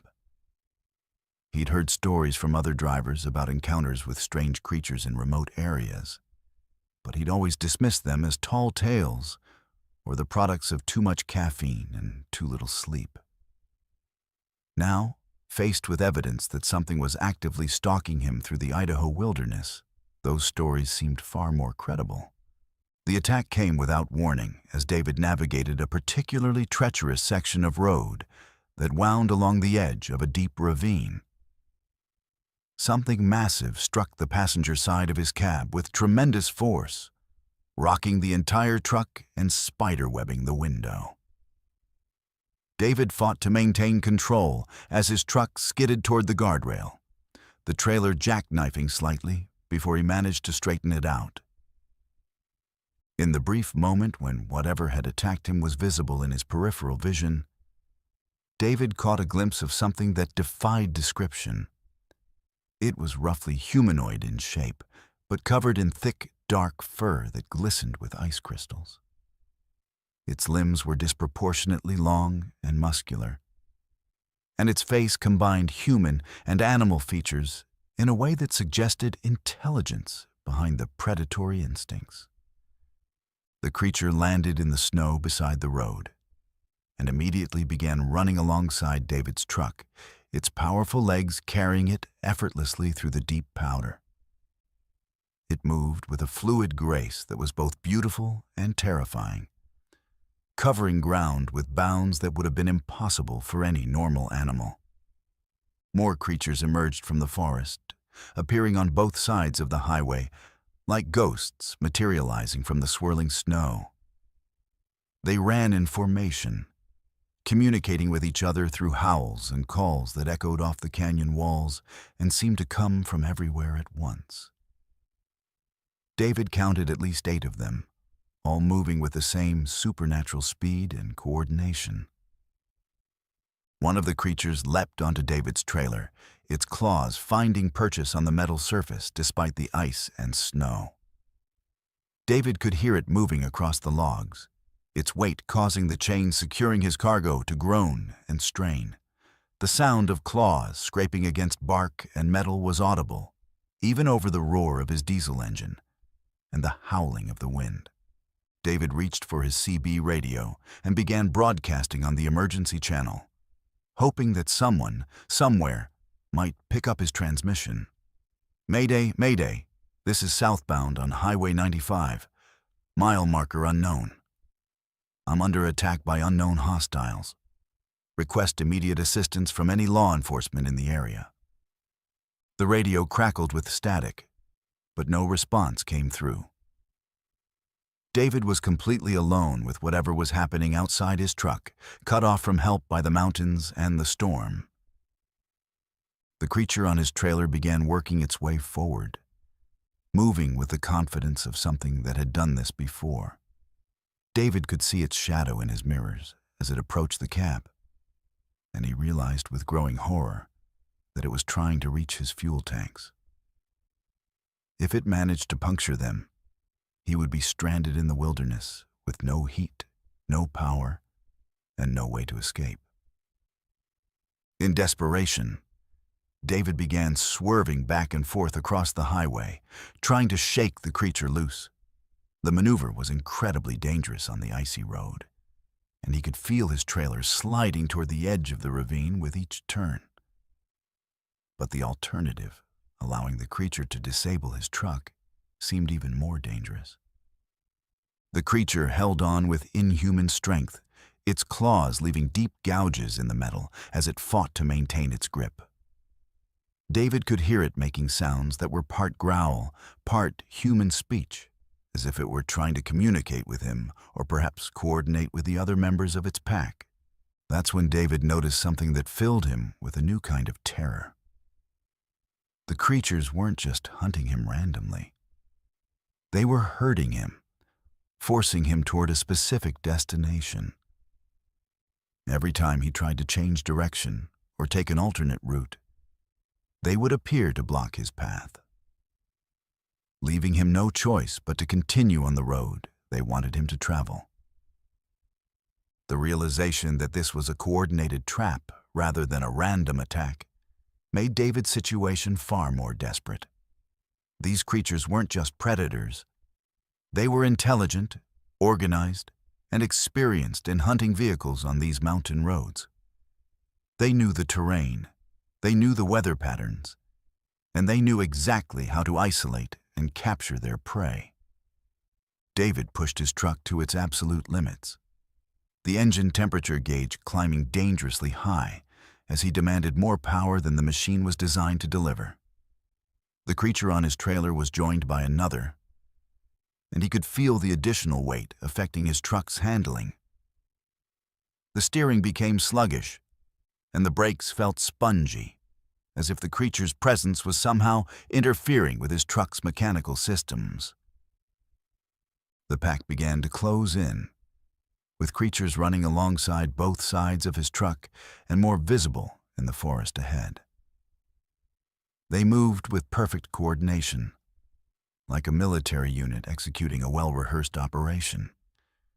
David realized that he was being driven toward an ambush point, a location where the creatures had prepared additional traps or obstacles.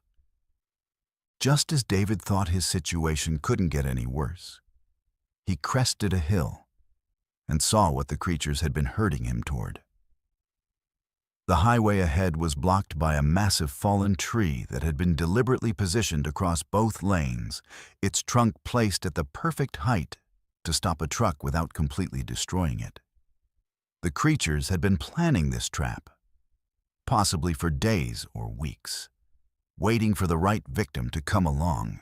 David had seconds to make a decision that would determine whether he lived or died.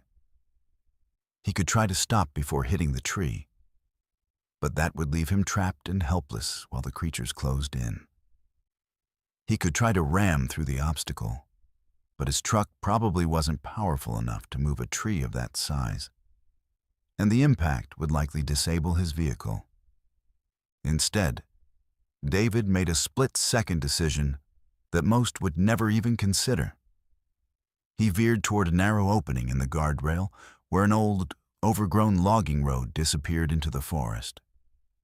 It was a reckless move, but staying on the main highway meant certain danger. Heading into the trees was a blind risk, but one that offered the slim chance of escape from whatever was closing in. The impact with the guardrail sent shockwaves through the entire truck, but the barrier gave way under the weight of his loaded trailer. David's truck plunged into the forest, following the overgrown logging road as it wound deeper into the wilderness. Behind him, he could hear the creatures howling with what sounded like frustration and rage. The logging road was barely wide enough for his truck, with branches scraping against both sides of his cab and trailer. David had no idea where the road led, or if it would eventually bring him back to civilization. But staying ahead of his pursuers was his only chance of survival. For the next hour, David drove through a nightmare landscape of snow-covered trees and hidden obstacles, his headlights the only source of illumination in the absolute darkness of the forest. The creatures continued their pursuit, but the narrow road and dense vegetation worked in his favor, making it difficult for them to surround his truck or attack from multiple directions. Finally, just as David's fuel gauge was approaching empty, he saw lights ahead through the trees. The logging road emerged into a clearing where a small ranger station sat dark and apparently abandoned. But there was a satellite dish on the roof and what looked like a radio antenna, suggesting that communication equipment might be available. David parked his truck and ran to the station, breaking a window to get inside. The building was cold and dusty, but the radio equipment was still functional. He managed to raise the Forest Service dispatcher in Coeur d'Alene, who promised to send a search and rescue team to his location. The creatures prowled the edge of the clearing for the rest of the night, their eyes glowing in the darkness as they watched the ranger station. But they seemed reluctant to approach the building, as if something about the structure or its location made them cautious. Rescue came at dawn when a Forest Service helicopter spotted David's truck and the ranger station. The crew found David exhausted but unharmed, and they noted the extensive damage to his truck from what appeared to be large claws. But when they searched the surrounding area, they found no trace of the creatures that had pursued him through the night. The official report blamed the incident on a combination of severe weather, fatigue, and possible wildlife encounters. David's account of intelligent, coordinated creatures was dismissed as a hallucination brought on by stress and hypothermia. The damage to his truck was attributed to low-hanging branches and rough terrain. But David knew what he had experienced, and he carried that knowledge with him when he eventually returned to trucking. He never drove the Idaho mountain roads alone again, choosing instead to travel in convoys or take longer routes that kept him on busier highways with more traffic and better communication coverage. The creatures were still out there, still hunting, still using the isolation of America's remote wilderness to trap unsuspecting drivers. They were intelligent, organized, and patient, capable of planning complex operations that could take weeks to execute. Most importantly, they understood human psychology well enough to exploit our predictable responses to danger. David started sharing his story with other truckers, warning them about the dangers of driving alone through remote wilderness areas, especially during severe weather when help was far away. Some listened, but most dismissed his warnings as the ravings of a man who'd spent too much time on isolated roads. But the smart ones, the experienced drivers who'd learned to trust their instincts, began avoiding certain routes and traveling in groups when they had to venture into isolated areas. They understood that the highway was home to predators that no safety manual could prepare you for, creatures that used the vastness of the American wilderness to hunt for prey. And somewhere in the Idaho mountains, in a forest where the snow never completely melts, the creatures continue their nocturnal hunts, waiting for the next driver who will venture too far from the safety of civilization. They have learned patience from the endless winters, cunning from the harsh environment, and hunger from the isolation that keeps them hidden from the modern world. The wilderness never sleeps, and neither do the things that hunt in its deepest, darkest corners, where the line between reality and nightmare becomes as thin as the ice on a mountain lake, and just as dangerous to cross. If you're a trucker with your own disturbing story, share it in the comments below. And if these stories have left you wanting more, make sure to subscribe to Verified Fears and hit that notification bell. Because the highway never sleeps, and neither do the things that lurk along its edges. Drive safe out there.